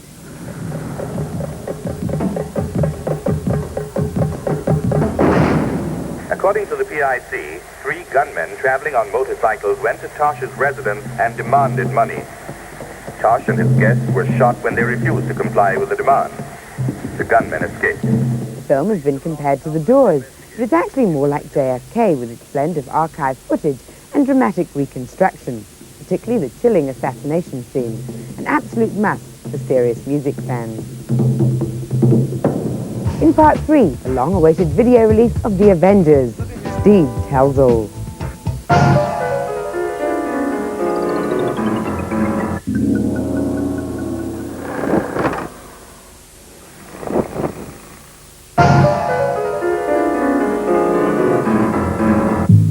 Welcome back for one of the most eagerly awaited moments in video history, the first ever release of The Avengers.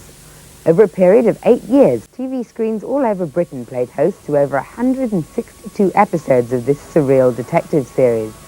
The debonair Steed, with his exquisitely tailored suits and army of reinforced bowler hats, was joined by a bevy of beauties, including Diana Rigg, Linda Thorson and Honor Blackman.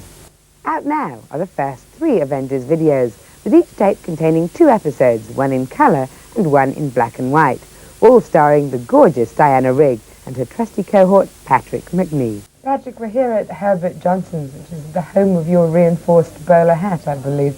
Do you think it's fair to say that you were the best dressed man on television? In fact, to this day, still are, probably. Well, apparently, about 20 years ago, I was in the top 10 with Time magazine of the best dressed men in the world. And at the time, I belonged to a nudist society.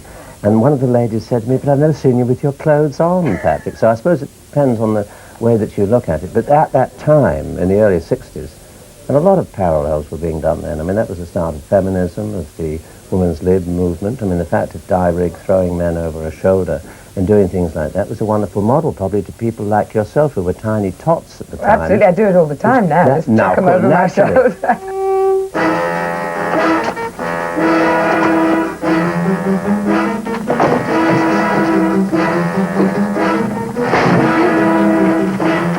Keep them coming. Steed was quite inventive with his use of his clothing as well, wasn't he? I mean, a lot of what you carried with you proved to be deadly weapons. Well, in this particular shop, and as you and I have discussed, haven't they got the most beautiful hats here? Absolutely. I was coming later. But that bowler hat, I mean, I never carried a gun, ever. And as we were talking earlier, if you're behind a gun, I was throughout the whole of the Second World War, and you're behind a gun, you're going to kill somebody. Do we go through life wanting to kill people? So I consciously, and this is the early 60s, went in with that umbrella. Mind you, within the umbrella was a sort of a scorpion and a camera and deadly poison and a small knife and every form of lethal, which what I love about the British, we're total hypocrites. But I never carried a gun. New habit, climbing through windows. Lucky for you, I'm a devious fellow. What exactly were the Avengers, and who is their boss? It was a bit indeterminate. Completely. And we never had a boss until later on we did get a boss because the Americans said you've got to have a boss. And as we were selling to them, we thought, why do we have to have a boss? Because the Americans say you've got to have a boss. We didn't. And the wonderful thing was we didn't belong to anybody. And people said, well, didn't you go to bed together? I said, does it matter? We were soldiers of fortune. We were basically criminals. We were Scarlet Pimpernel.